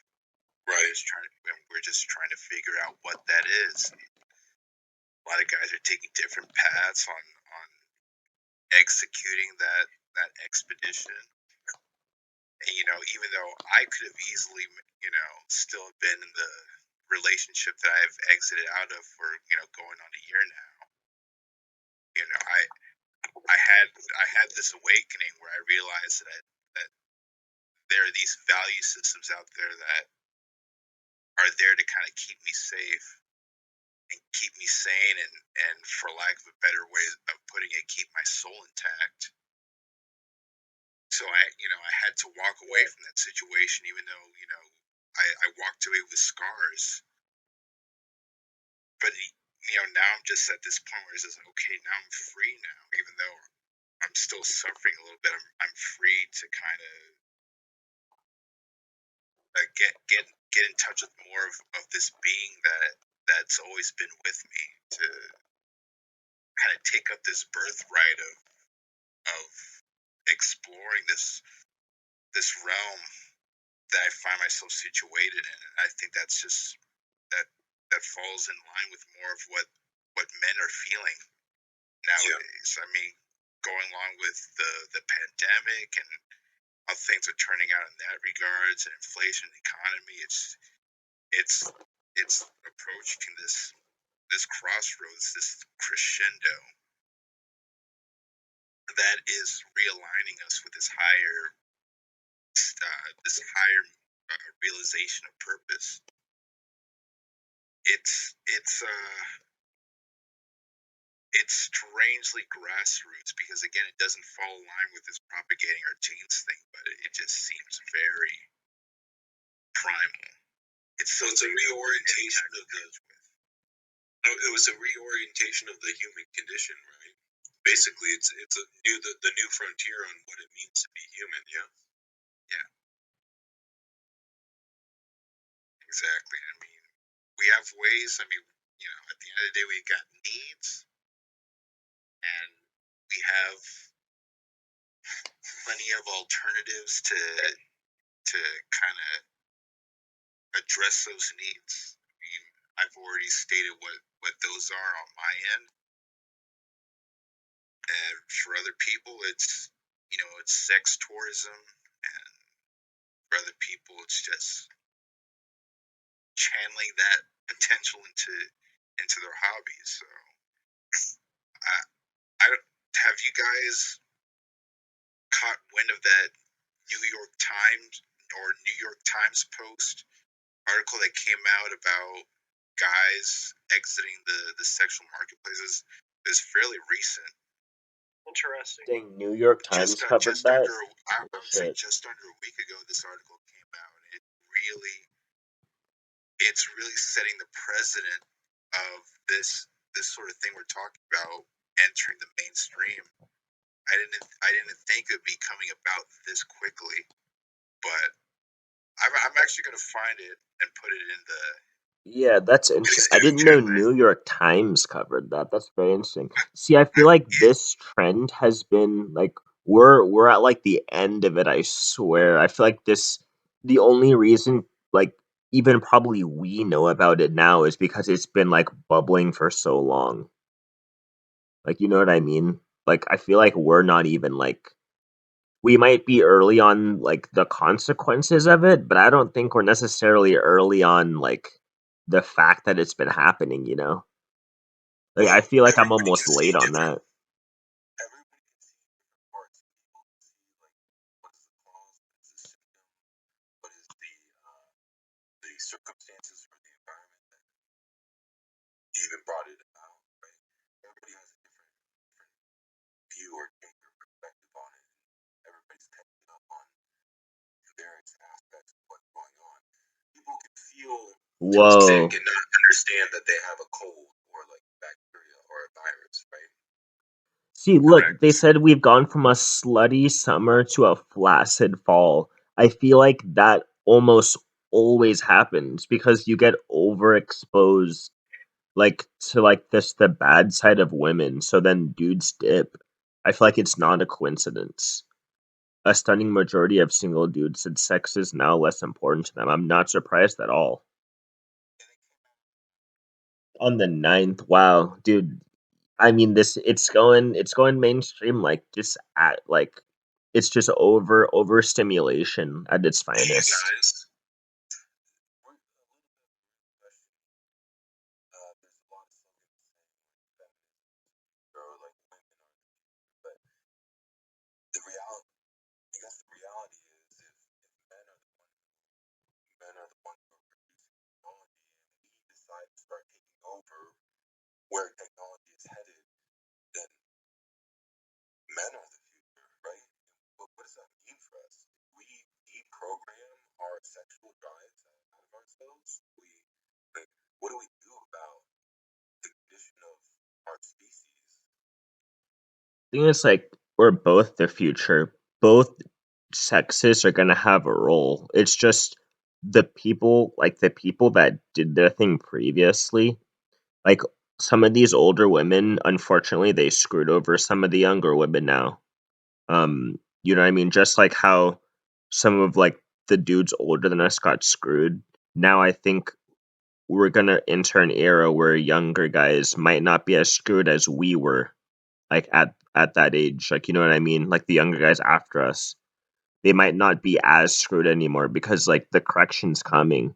Like the correction's basically here. I mean, the correction is us essentially, like MGTOW literally.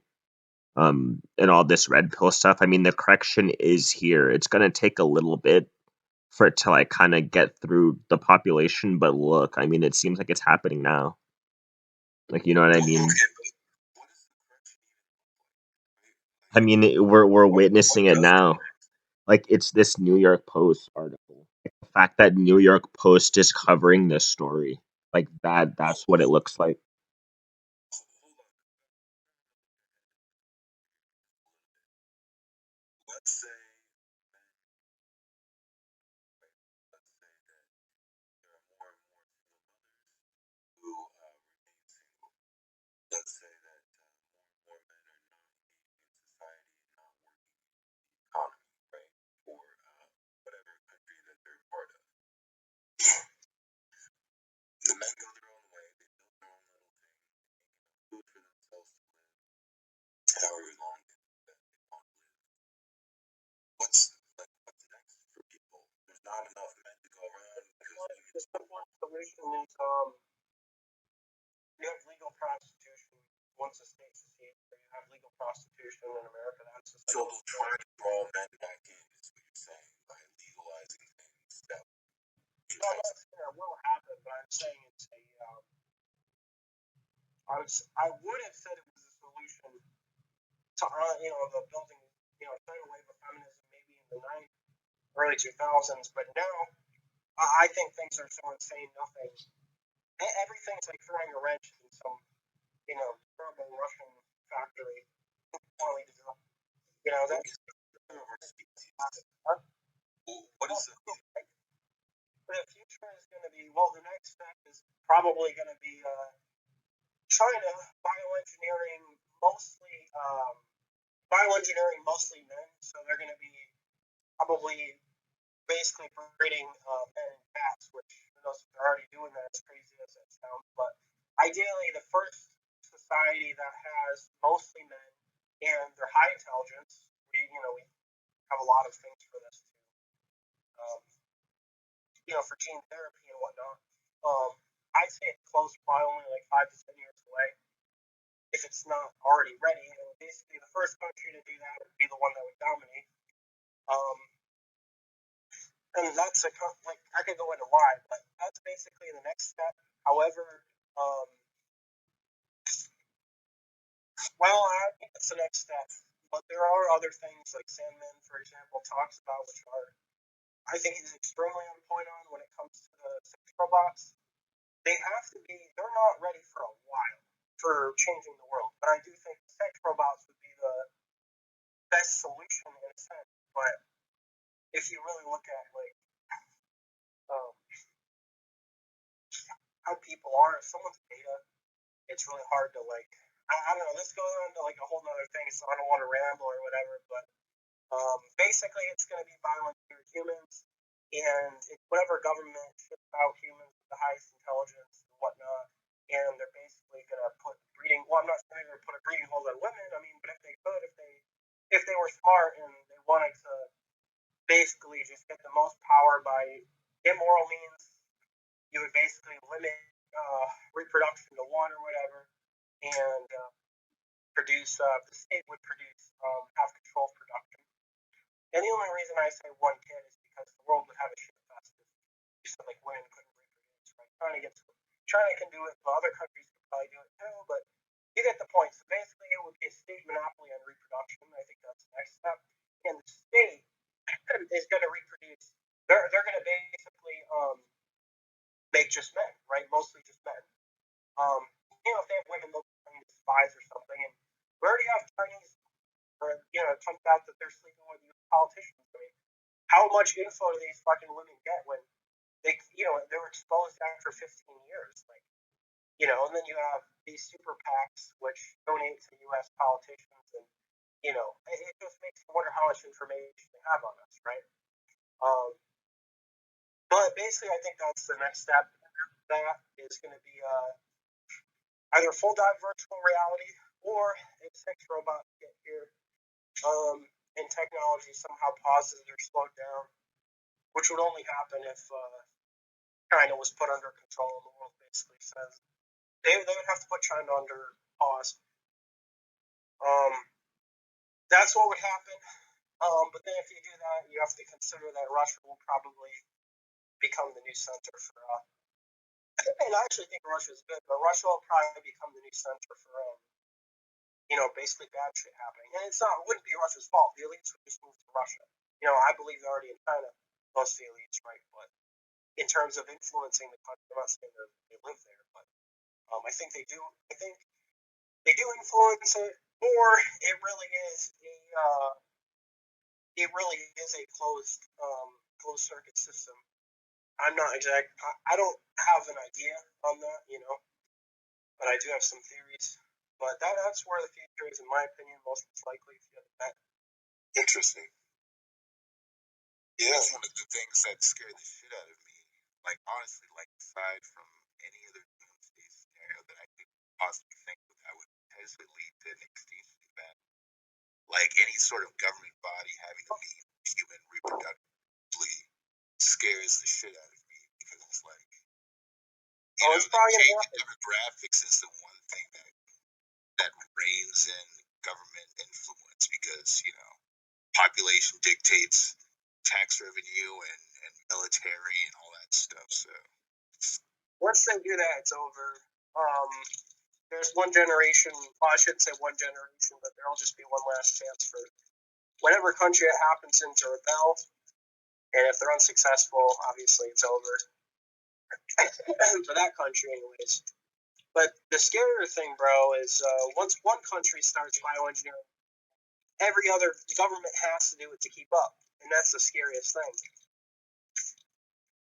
to compete. Like, if the enemy builds bigger nukes, you have to build bigger nukes. And if they build bigger nukes, then you need to make nuclear defense, larger nuclear defense. And then once you do that, then they have to do the same thing, or only you can nuke them. And they don't like that, so then that's how I feel. Like, China just came out with the hypersonic missiles. Oh yeah. So, some of our defenses on the coastlines are, one of the coasts is not going to be as protected as it was before. So, there's that. They were already told to stop, and basically, no matter how much people tell China to stop at the UN or whatever, they just keep doing whatever they want. So, if China keeps doing whatever they want and they take Taiwan, then yeah, I mean, that should tell you where things might be headed. So, China, what are you doing? China, stop. I don't know if you guys remember that meme, but that was like a meme that was ongoing for a little while. Yeah. Right. It's interesting. China's more fucked than a country like China knows exactly what they're doing, right? If somebody says develop this technology, they know exactly how the rest of the world is going to see them in the light. I literally feel like what do you mean? Oh, I was just, you know how the people are going to see them, right? Like how the world is going to They don't view care if they're seen as evil. They already have a bad image. They don't care at all. They don't care about pollution. People, how polluted their main factory cities are. Like, people have like a hard time breathing once they're like 27, 28. They have like smoke flying and shit. Right. But see, the thing is, our leaders, the world leaders, have allowed China to wear that, right? Like, yeah, because they're getting paid off. Supported it, right? Like, directly. Paid off for blackmail, yeah. Yeah. So the point I'm trying to make here is, China is where it is because the rest of the world let it happen, or directly enforced it happening. It's a combination, but it's also that China doesn't have to be morals. They don't play by morality. Right. It's them a lot of money. Well, absolutely, right. So the point is, why has the world not done something about this yet, or already? Either more governments are in cahoots with China, in which case, pack it up. I think we're just fucked. Like, you may as well just, you may as well just accept, you got to really survive in a harsh world. Or, basically, it was just a slow and steady process of, blackmail and, illegal shit over and over. But at the end of the day, I think it comes down to ambition. They have real ambition for a country to actually expand and maintain a functional country, military. And they function while other countries are not functioning. First world countries, Europe, America, even Japan. So they don't have to be moral. I mean, they can kill, torture, experiment, make fucking, world-ending viruses. They can do that and be fine. I mean, why is the world not at war with China for fucking? Yeah. Why? Exactly. The whole world shut down, and what has China had to pay any extra in tariffs, imports, anything? No, so what is that? Tried to cover up the fact that they were the ones who did it. They knew 5 months before. Oh yeah. They fucking knew. They won't tell them. China lied, people died. It's a great meme. But the thing is if they have that much power, that much impunity, meaning no accountability, why would you stop? Like, if you take a cookie from the candy jar and the parents don't discipline you, they'll never take you seriously. They'll just keep fucking doing it until you, that's just how it goes. I mean, why would the child stop? Like, oh, it's bad for you. You're going to have rotted teeth. Well, you're the parent. You're fucking buying, these cookies. Exactly, yeah. Grabs a handful every time he goes to the kitchen. So China's like, oh, wait, no one's, it probably started with small shit where China tried to do this and that. And then in order to cover it up, they paid someone off. And then they're like, hey, instead of just paying you off, why don't you do this for us? And then we'll pay you more money. So, but that's basically one of the two ways it could go. It could go, or if the whole COVID thing was planned, like there was some coordination between it. I don't think it's like a whole country. I don't think it's like a whole country necessarily. It would have to be like a very large portion of it. But I don't want to go into too much detail about this, right? So, but all I'm saying is, I think multiple countries could have coordinated with China, or at the very least, for the whole world to do what it did. I think there has to have been some. It sounds crazy, I think. I mean, I don't think it's crazy, right? But to the average person, it might sound that. But I do think there had to have been some really well thought out plan where multiple countries were like on board with it. Maybe China, the EU, and America. It could have just been them. Because in terms of basically doing bullshit, they're usually on board with that. You know, it's not like China's like our official enemy, like the country. Like we benefit from them a lot, so much. In fact, I mean, I think it's a net negative, of course. I'd rather be separated from them, period. But we're too integrated with them, and I think that's partly by design. Whereas they produce like 80% of our like pharmaceutical shit or some crazy shit. And when the COVID stuff started happening, they literally bought back all the medical beds, tons of shit. They bought it back from America. They recalled it, and people in America were dying for something that China did, lied about, and then they took that shit. I'd be like, no, like we're using this stuff for our own people, like fuck you. That's what I would do, if I was a politician. But yeah, that's the kind of impunity they have. So then you have to think like, what's priority one in America? Well, we'll be getting basically China influence out of at least the government. They're always going to have influence in business just because they're a powerhouse, and Tencent is a big company now internationally, but they have too much power from what we can see, and our information is limited compared to people that work at intelligence organizations. So I don't know exactly what's going on or how deep it goes with them, or with China, or who's in bed with them. Like, are there some organizations within the U.S. working with China? I mean, I'm sure as hell there's certain companies that are funding shit. Like if China wants to do business here with an American company, like a merger, I'm sure something could be worked out. And then, of course, you have, Chinese employees, which, the country brings its people up to be super nationalistic, which in itself is a good thing, but not when you're, locking them in with cardboard and deadbolts during a pandemic and they starve to death in their apartment with their kids and everything. Not a great kind of nationalism, but anyway, yeah, so that's basically my thoughts. Interesting. Well, China is kind of cracking down on its tech giants just a little bit recently. A little bit. So they are sort of shooting themselves in the foot just a little bit. Because that's for domestic reasons. They are not yet far enough ahead that they should be showing their hand the way that they have been. I mean, so I think there is some hope still that they won't actually take over completely. China's not in a great spot. Like, I think y'all are like, what's the word? Like, overestimating, I guess, for lack of a better word, China. I feel like China's fucked.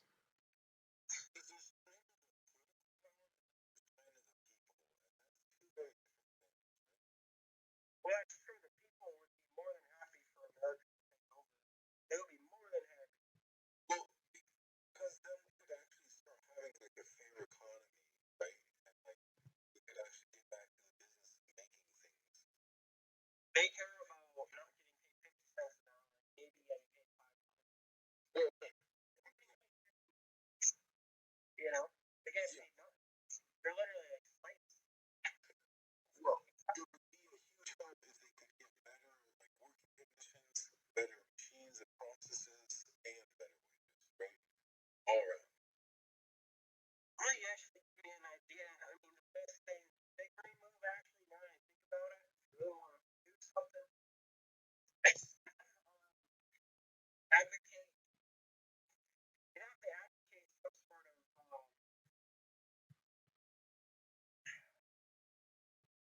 Well, you have to somehow change the living conditions of the Chinese people and have control over that. So basically, it's directly proportional to America's influence and control over it. Where, let's say you have an American company like McDonald's in China, you would force a minimum wage to pay for the Chinese employees there. Then all the people in China, no matter how bad the propaganda is, all the people in those cities are at least going to whisper and spread that word.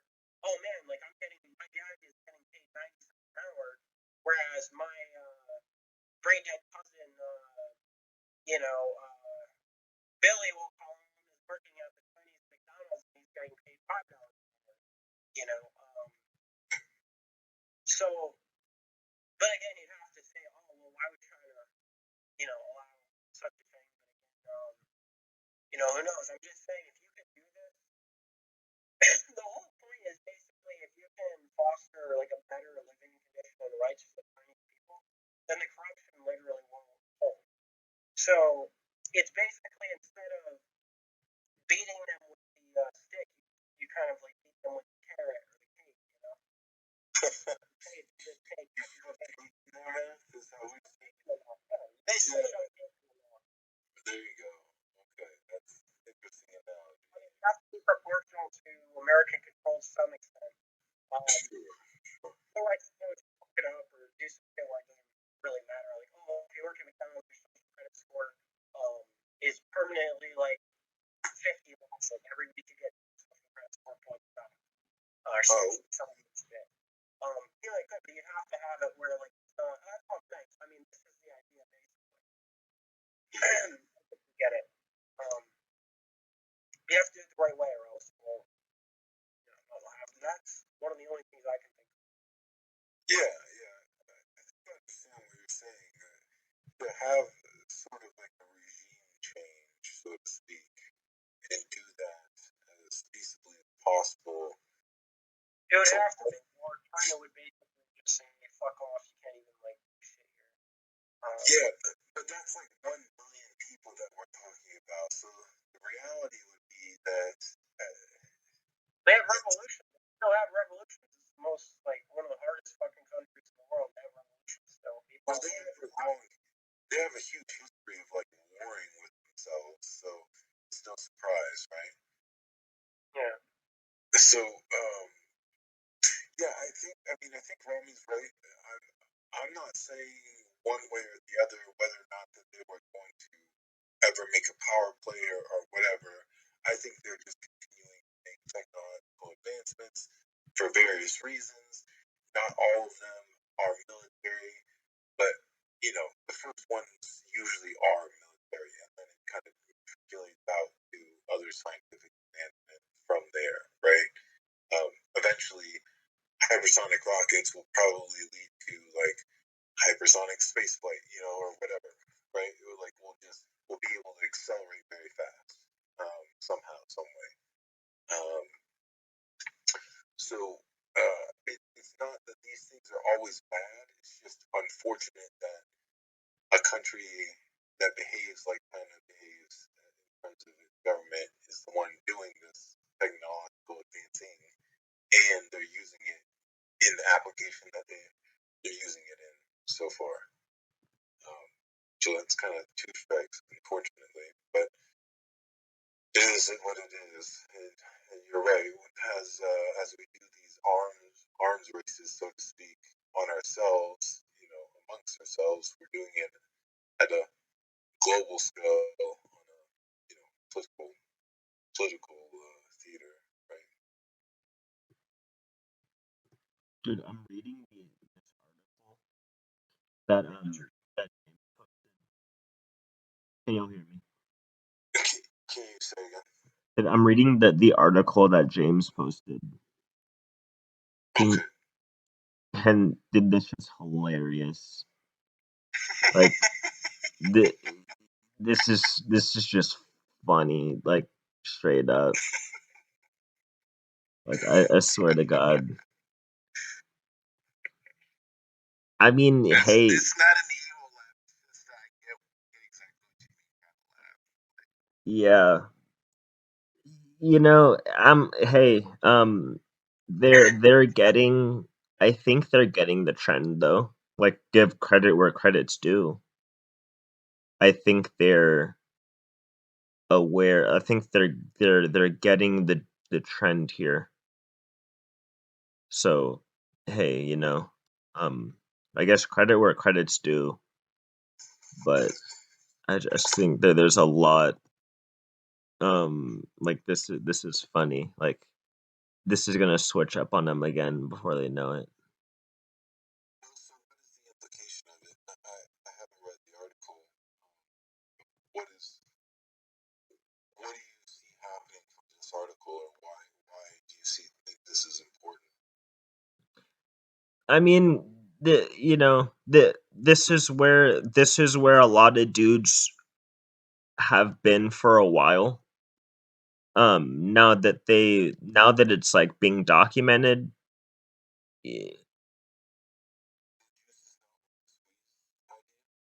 No, it's not that. They're more of kind of like talking about emotional maturity, and they're talking about like during the pandemic, men, like, they had basically other shit to deal with than like worrying about like sex like a woman. Um and like, to me, if that's just now making news, that there's other shit in the world to worry about, like, Right. you know what I mean? That, hey, Basically, by locking people down, men were broken out of their continuous cycle of focusing on getting women, and by doing so, they had to focus on other things, and they grew up, or they matured a little bit in doing so. yeah, like they're basically they're like documenting the simp here. Like, that's what they're documenting, the simp, essentially. Like, Okay. a lot of men are past this now. Like, you They know, just don't care anymore. They really just don't care. either that, or they realize the other issues and are trying to work on those. Like, I just feel like a lot of men are past this. But I'm glad they're kind of like getting this. Like, this is what I mean when I say the narrative will change slowly, and like, before you know it, you're gonna start seeing a lot of women, like, all of a sudden, like, you're gonna be like, wow, I didn't know there was this many virgin women. You're gonna be saying, wow, I didn't know there's this many women around looking for like an older boyfriend and shit. Like, there's gonna be a lot of social phenomena that I think is gonna come about. Like, I'm just like trying to get in good position for it, honestly, because like, I feel like I've seen this coming for a while. But I'm Just to capitalize on this, why I want to read this section of this article really quick. Just like this one, like, straight out of the middle of it. mm, The paragraph starts: the more sex you have, the more you want. The less sex you have, the less you want. These singles were having less sex and were under extreme stress. Two together dampen the importance of sex in their lives. So I can't really imply any sort of end game from this article alone, but all I can say is that there is going to be more discourse coming from this, just from the sheer publicity of this content by itself. So, is it going to get to the point where a legion of women get together and advocate for more traditional means of courtship? I don't know. We have to wait and see. This as it stands right now, this is a waiting game. You know, we've already made our stake in this situation, but we have to see how this develops even further. I mean, we can make speculations until we're blue in the face, but yeah, yeah, I don't think we ever go back. But I exactly. We don't think go things back. can rhyme. History rhymes. It may not repeat exactly, but it does rhyme quite often. Like it's gonna be a pendulum swing out here. Like I just don't know. I wonder what these articles are gonna be reading like in another 5 years. Like the norms that are gonna be norms in the next decade. Um, like I'm just it's gonna be interesting to me how these articles will read at that time, because what I see. Go. What's up? Oh, I was going to ask is, what do you guys think is the human limit on our ability to assimilate information and like change our collective minds as a populace? Like you're saying, we're witnessing. You guys mentioned earlier, like in the last 3 generations, so maybe the last 60 years, we are witnessing things that like have gone from a norm to completely forgotten and new norms being in place. You know what I mean? Mm-hmm. In less than 3 generations, or about 3 generations, that happened. So, how quickly do you think we can go? You're saying now 10 years is what it would take for New York. Not even an entire generation, half a generation would go by and we can establish new norms, is what you're saying. How fast do you guys think we can go? Well, I don't know, because it's already, to me, a lot of this stuff's already happening. A lot of guys opted out. You have a lot of men who are like, okay, forget marriage, but I'm going to rotate like 3 or 4 women. You got Right, and then just do me, right? I'll do whatever fun stuff I want to do. yeah, like just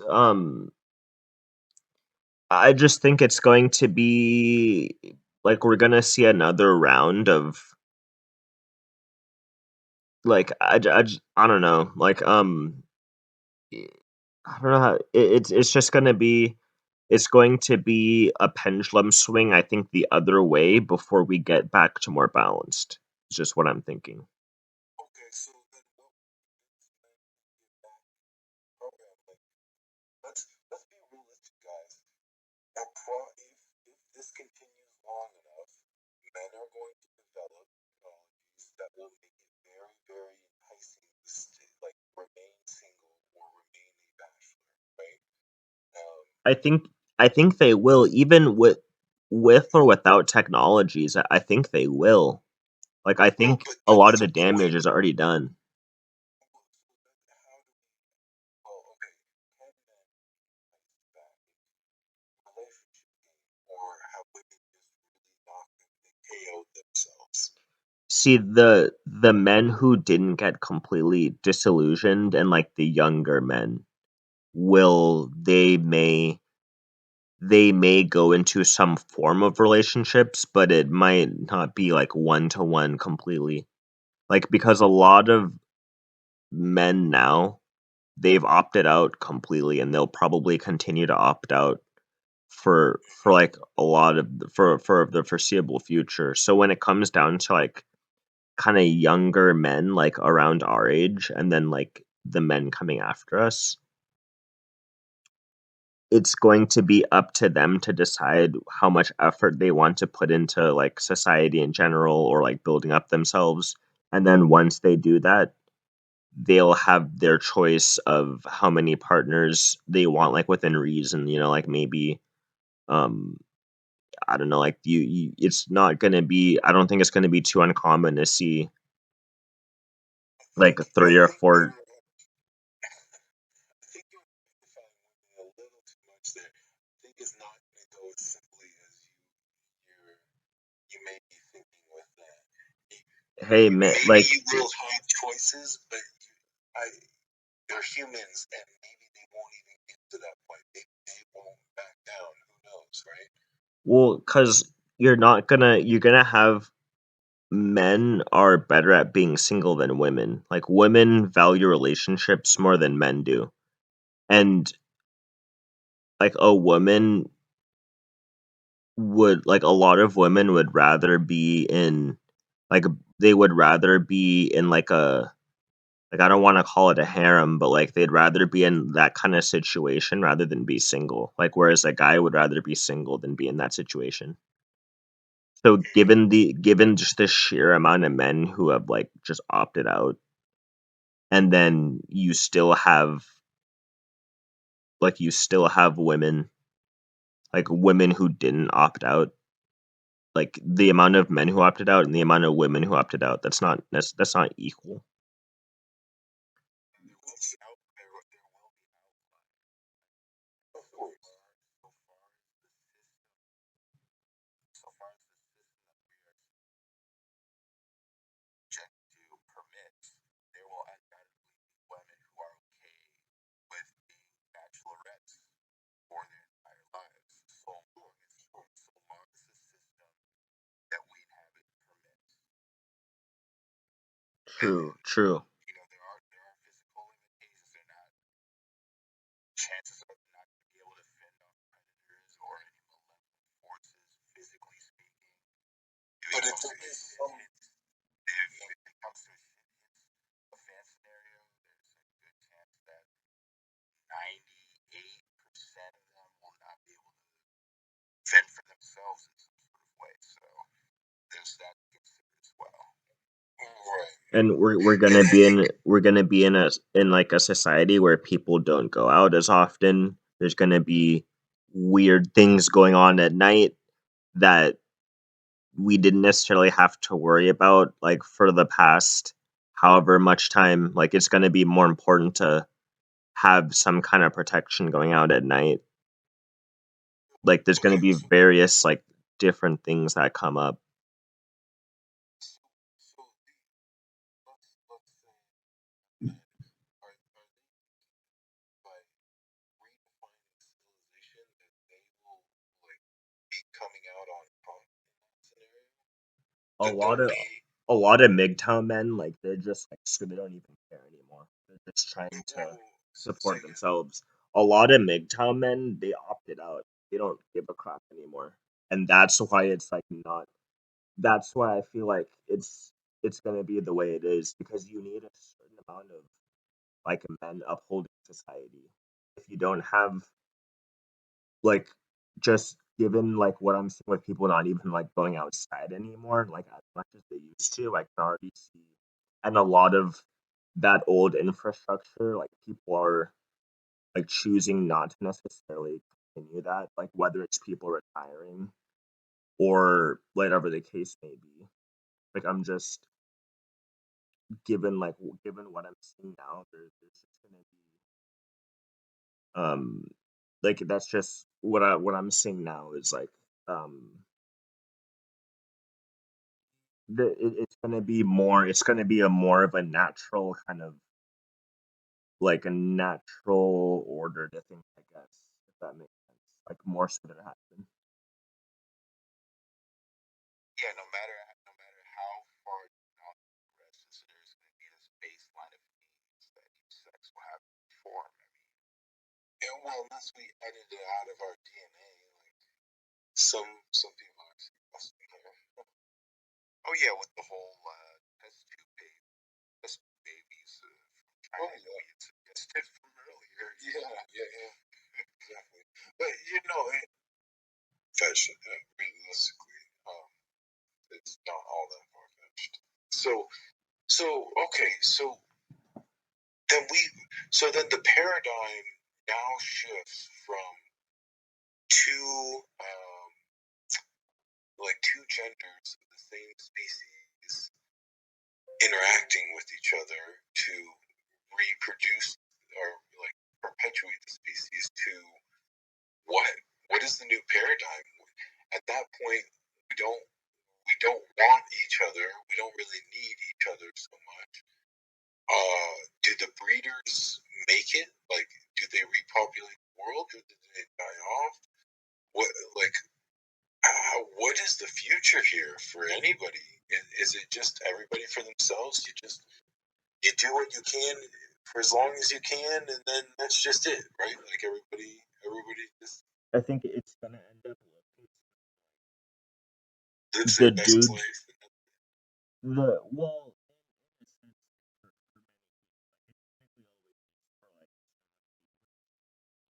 I can't hear you if you're trying to say well, something. it to live their best life, that technically it's always that way for an amount, like a certain amount of people who choose to do that.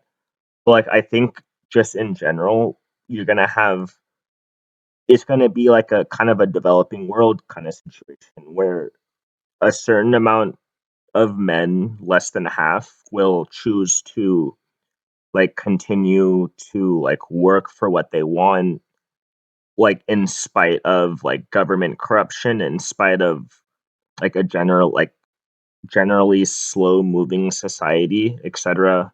Like in spite of like them having to bribe people and do all that stuff that happens in like many developing nations, like despite all the roadblocks, they'll try to get what they want done.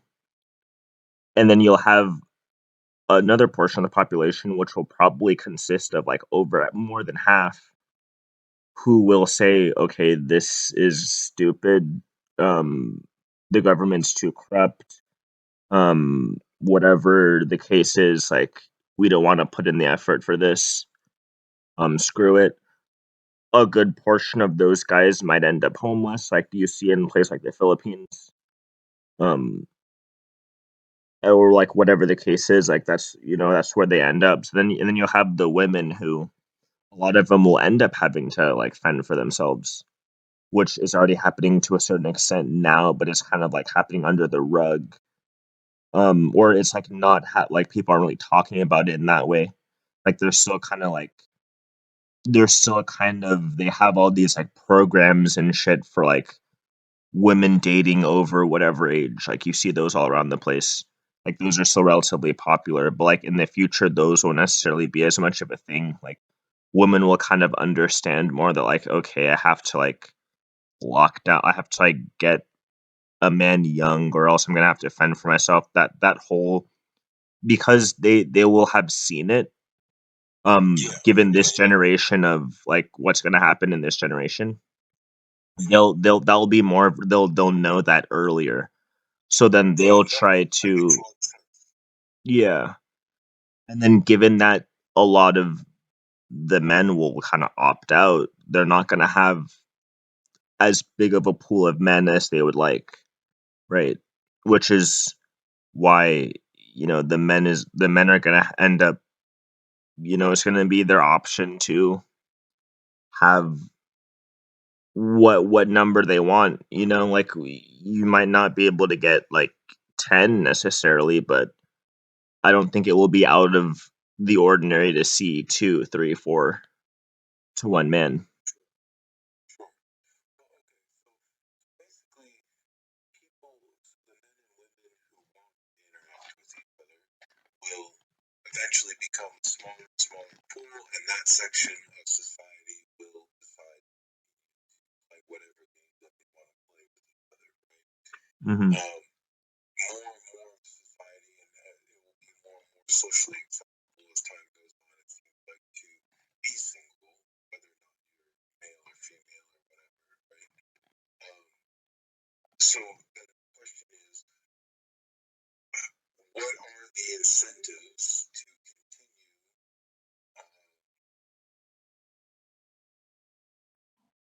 interacting with society then, for men and women at that point? Because it seems like men, and maybe I know this on maybe a bit of a personal level, but men are very much willing to sacrifice a lot and live a very, very simple and pretty tough life just to prove a point, right? I mean, just because they can and they don't really need much else, right? Hmm. Um, so I'm interested more so in the men's side than the women's side for personal reasons, obviously, but I'm curious about both. But what is the new role of like the single person interacting with society and civilization at large in the future? Um, are we talking like gadgetry? Are we talking cool technology, or they're just a lot of guys who are like, "Yep, we're farmers now, and I'll just die on my land whenever something bad happens to me," basically. there'll be a little bit of everything. I mean, yeah, there's going to be everything goes. Yeah, I mean, I've read a very small assortment of the Isaac Asimov books, and within that extended universe that he lays out, I mean, there's a faction of people who choose to live outside the technological hive, so to speak. Indeed, yeah. In order to be, more aligned with the Earth and everything, that's going to be their thing. And then there's going to be another faction of the population of men. Naturally, men want companions and helpers, and then, technology permitting, they'll choose to have their help bots help them execute whatever prerogative of life that they have set out for themselves. And then there's going to be other factions that maybe fall in between that. It depends on how far out the future that we're implying. It's sure. It can get pretty colorful, the more we specify. Right. So society is going to survive somehow, it seems like, but it's going to shift. And maybe it's a hard shift, maybe it's a soft shift. So the question becomes, how do we're about to experience what? A lot of single men who aren't really interested in contributing to the economy beyond whatever bare minimum they need to make to be content with their lives. We're going to have a lot of old women who have a lot of success and money, but no children and no family to speak of. Who may or may not be okay with that, depending on their prerogatives and constitution. Sure. Again, outliers and all that, yeah. Right. But these are growing demographics, right? These are the growing populations that I see coming along the lines. It used to be families, now it's these people, right? So we're seeing a lot of the single mothers who are relying on government aid, which may or may not be available in the future, right? Yeah. We're going to see a rise in homelessness amongst both genders as people see a lack of incentive to do much of anything. Mm-hmm. Especially among the young men, we're going to see a lot more, I don't know, I think delinquency for a while is going to be a problem. Without a doubt. It's been a clear incentive since why I've been prepared, or why I'm preparing the way I'm preparing. As I said before, I live in a high-rise apartment, and I live with potentially hundreds of people with hundreds of different kind of questionable natures. So if a fraction of these people who live in this building feel disenfranchised in the future and they can't secure the resources that they need, I might be in a hairy situation where I need to defend myself by any means necessary. And that's going to be expounded towards the entirety of the continental U.S. There's going to be bandits. There's going to be, gangs that form. That is the concern, right? That is the concern. It would turn into the Wild West across the country, basically. At least more of the urbanized areas, for sure. Well, especially where there's a lot of people and few resources, right? Some of the more urban areas, maybe. But in the rural areas, farmland and all that, people always stock up for that sort of thing, it seems like. So they may be able to weather some of that storm. But yeah, the point is, especially if transportation networks get taken down, right? All of our truckers not delivering food. I mean, that's the 3 days to starvation sort of scenario, right? And who knows what happens then. I'm hoping, I'm thinking that won't happen, but I really don't like that we're even pushing it as far as we have been lately. I mean, especially with the way our government is handling the printing of money. Rami keeps on bringing up inflation, and he's right in a lot of ways. It's not the only thing, which is why I like to talk about other areas as well. But he does make a point quite often that our perceived value of things, right? It used to be that money tied a value to a man or a woman's, whoever's time and their effort, right? How much time and how much effort did you put in equals how much money you got back, right? See, the thing moving forward, basically anybody who's working towards something like that, they're about to be like doing any positive work at all. Like, because okay, so being anything other than a couch potato, you think is positive. yeah, it is going to be like not necessarily 1%ers, but maybe 20%ers, like that whole 80-20 rule. I think it's going to be like the people Anybody who with enough willpower to even work a little bit is going to be a 20%. yeah, I think it's going to, and not exactly like 20%, but I think it's going to be like, yeah, they're going to be like that, like minority of people, like basically the people who like kind of like didn't give up, because we're going to get to a point where basically the money's not really going to mean as much. Like it'll mean something still, but like there's going to be people who have a lot of money who just they use that money to like just completely dip, right? Like there's going to be people who have a lot of money but they're like, okay, I'm out with that money. Like there's going to be people who don't have as much money, but like they're working toward, because there's going to be a lot of ways to make money that have like nothing to do with like trying to be productive at all, right? Like kind of like how there is now, but it's not as bad.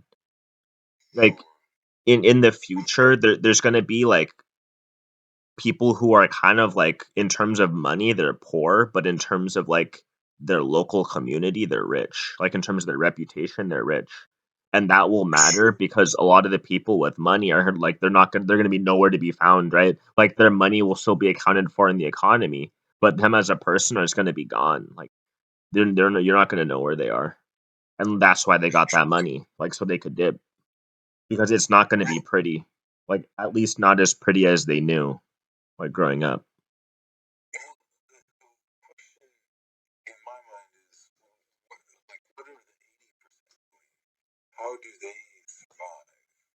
So, the 80%, a portion of them are going to be like the people that dipped. Like they might be in different countries. They might be in, like, I don't know, like some way, like maybe in like just communities blocked off from the rest of the population. Um, some of them, like there's going to be a portion of that 80% who's homeless. Like there's going to be a portion of that 80% who, like, I feel like most of them will be blocked off. Um, Probably the vast majority of them will be blocked off in some way. Um, and then a lot of them are gonna be, um, yeah, like to be honest, I don't really know exactly. Like it'll just be blocked off in some way, like either psychologically, physically. Um, Some of them are probably going to be growing weed in their face that's just like yeah, bartering and shit, completely off the grid, mhm. absolutely off the grid. Yeah, like yeah, exactly. Like Doing growing their own food, just living without electricity, basically. no, Or just making drugs. yeah, I think Just it'll sustaining the just be lifestyle. Off the wall. Yeah, it'll But we're like getting come into the off realm the of books. CBDCs and stuff, so I don't think that will even work. Well, it'll be completely off the books. More and more people will be doing We'll things just kind of live off the books. like hand about. There will be a two section society basically. One that lives within the rules and uses like CBDCs, and then one that's just completely using dollar bills, which will probably be black market. Like some point, the U.S. dollar bill will be illegal to use. I would assume. Kinda. I mean, I think there'll be multiple like kind of levels to it. Like there'll be the people who just said fuck it completely.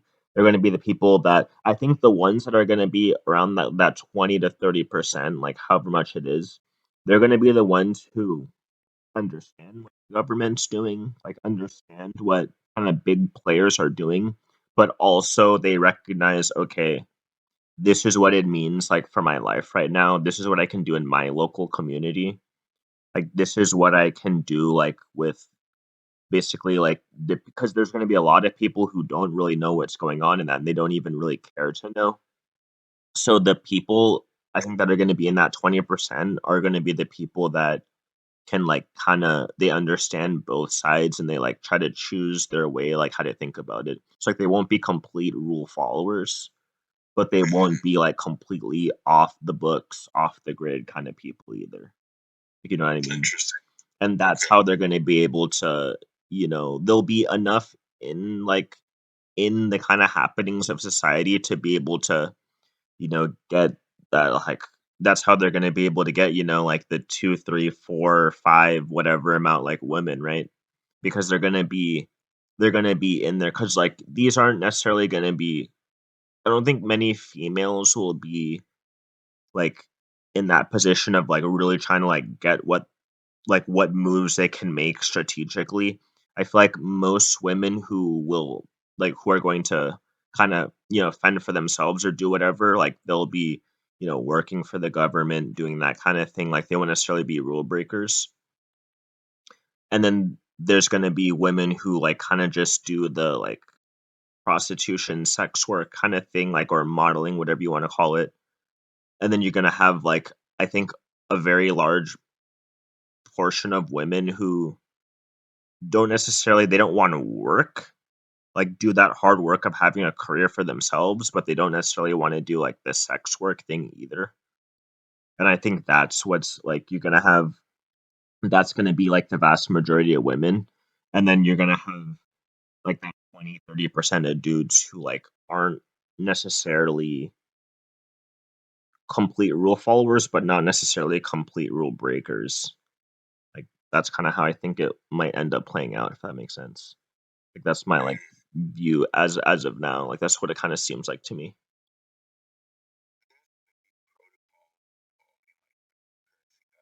Has the whole central bank digital currency kind of paradigm that speculating won't be running into. I am more than certain. Yeah, I'll have a video about the Interesting. proposal paper. There's already a proposal paper for that.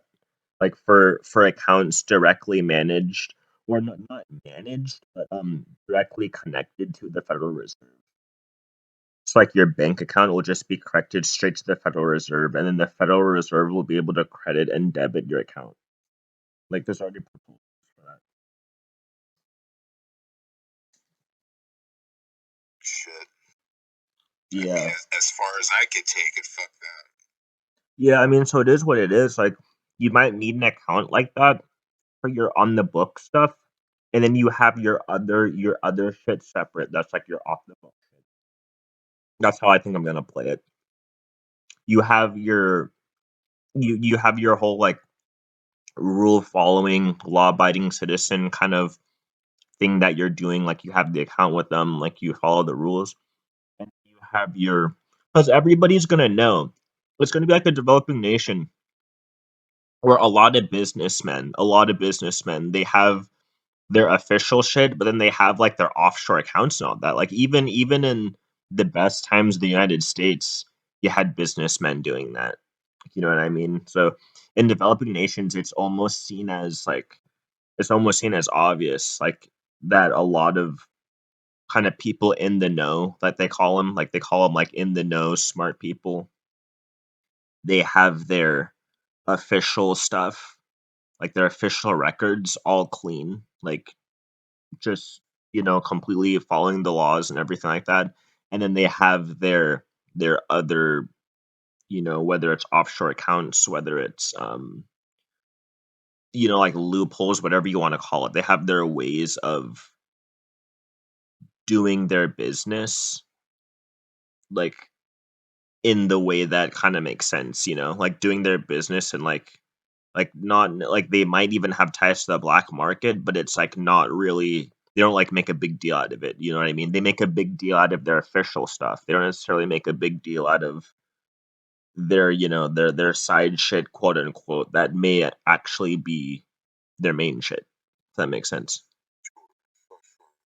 And everybody will know it, right? Like people will know that it's happening, but everybody's going to know that, hey, the government's so corrupt. Like this is because they do that, because they want to have like a legit life. Like if you have the wherewithal to do that, you're kind of seen as like, okay, he's like a strong person because he's able to do that, rather than kind of how we see people do that in the US now. We kind of think, oh, like there's loopholes, like we kind of get mad at them.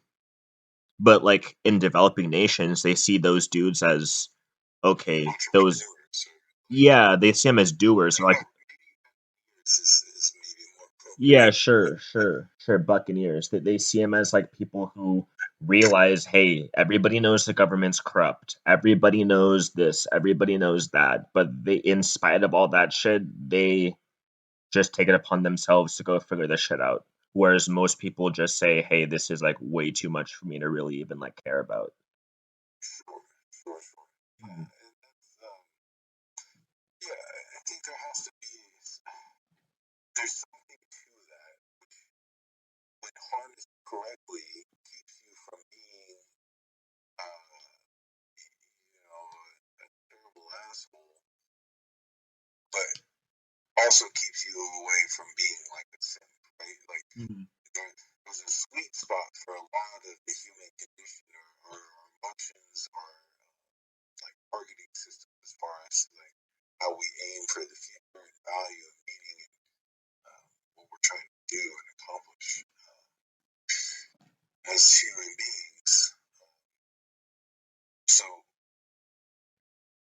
I think there's, Okay, I'm gonna stop recording because we're at like over 3 hours now, but like we can keep talking.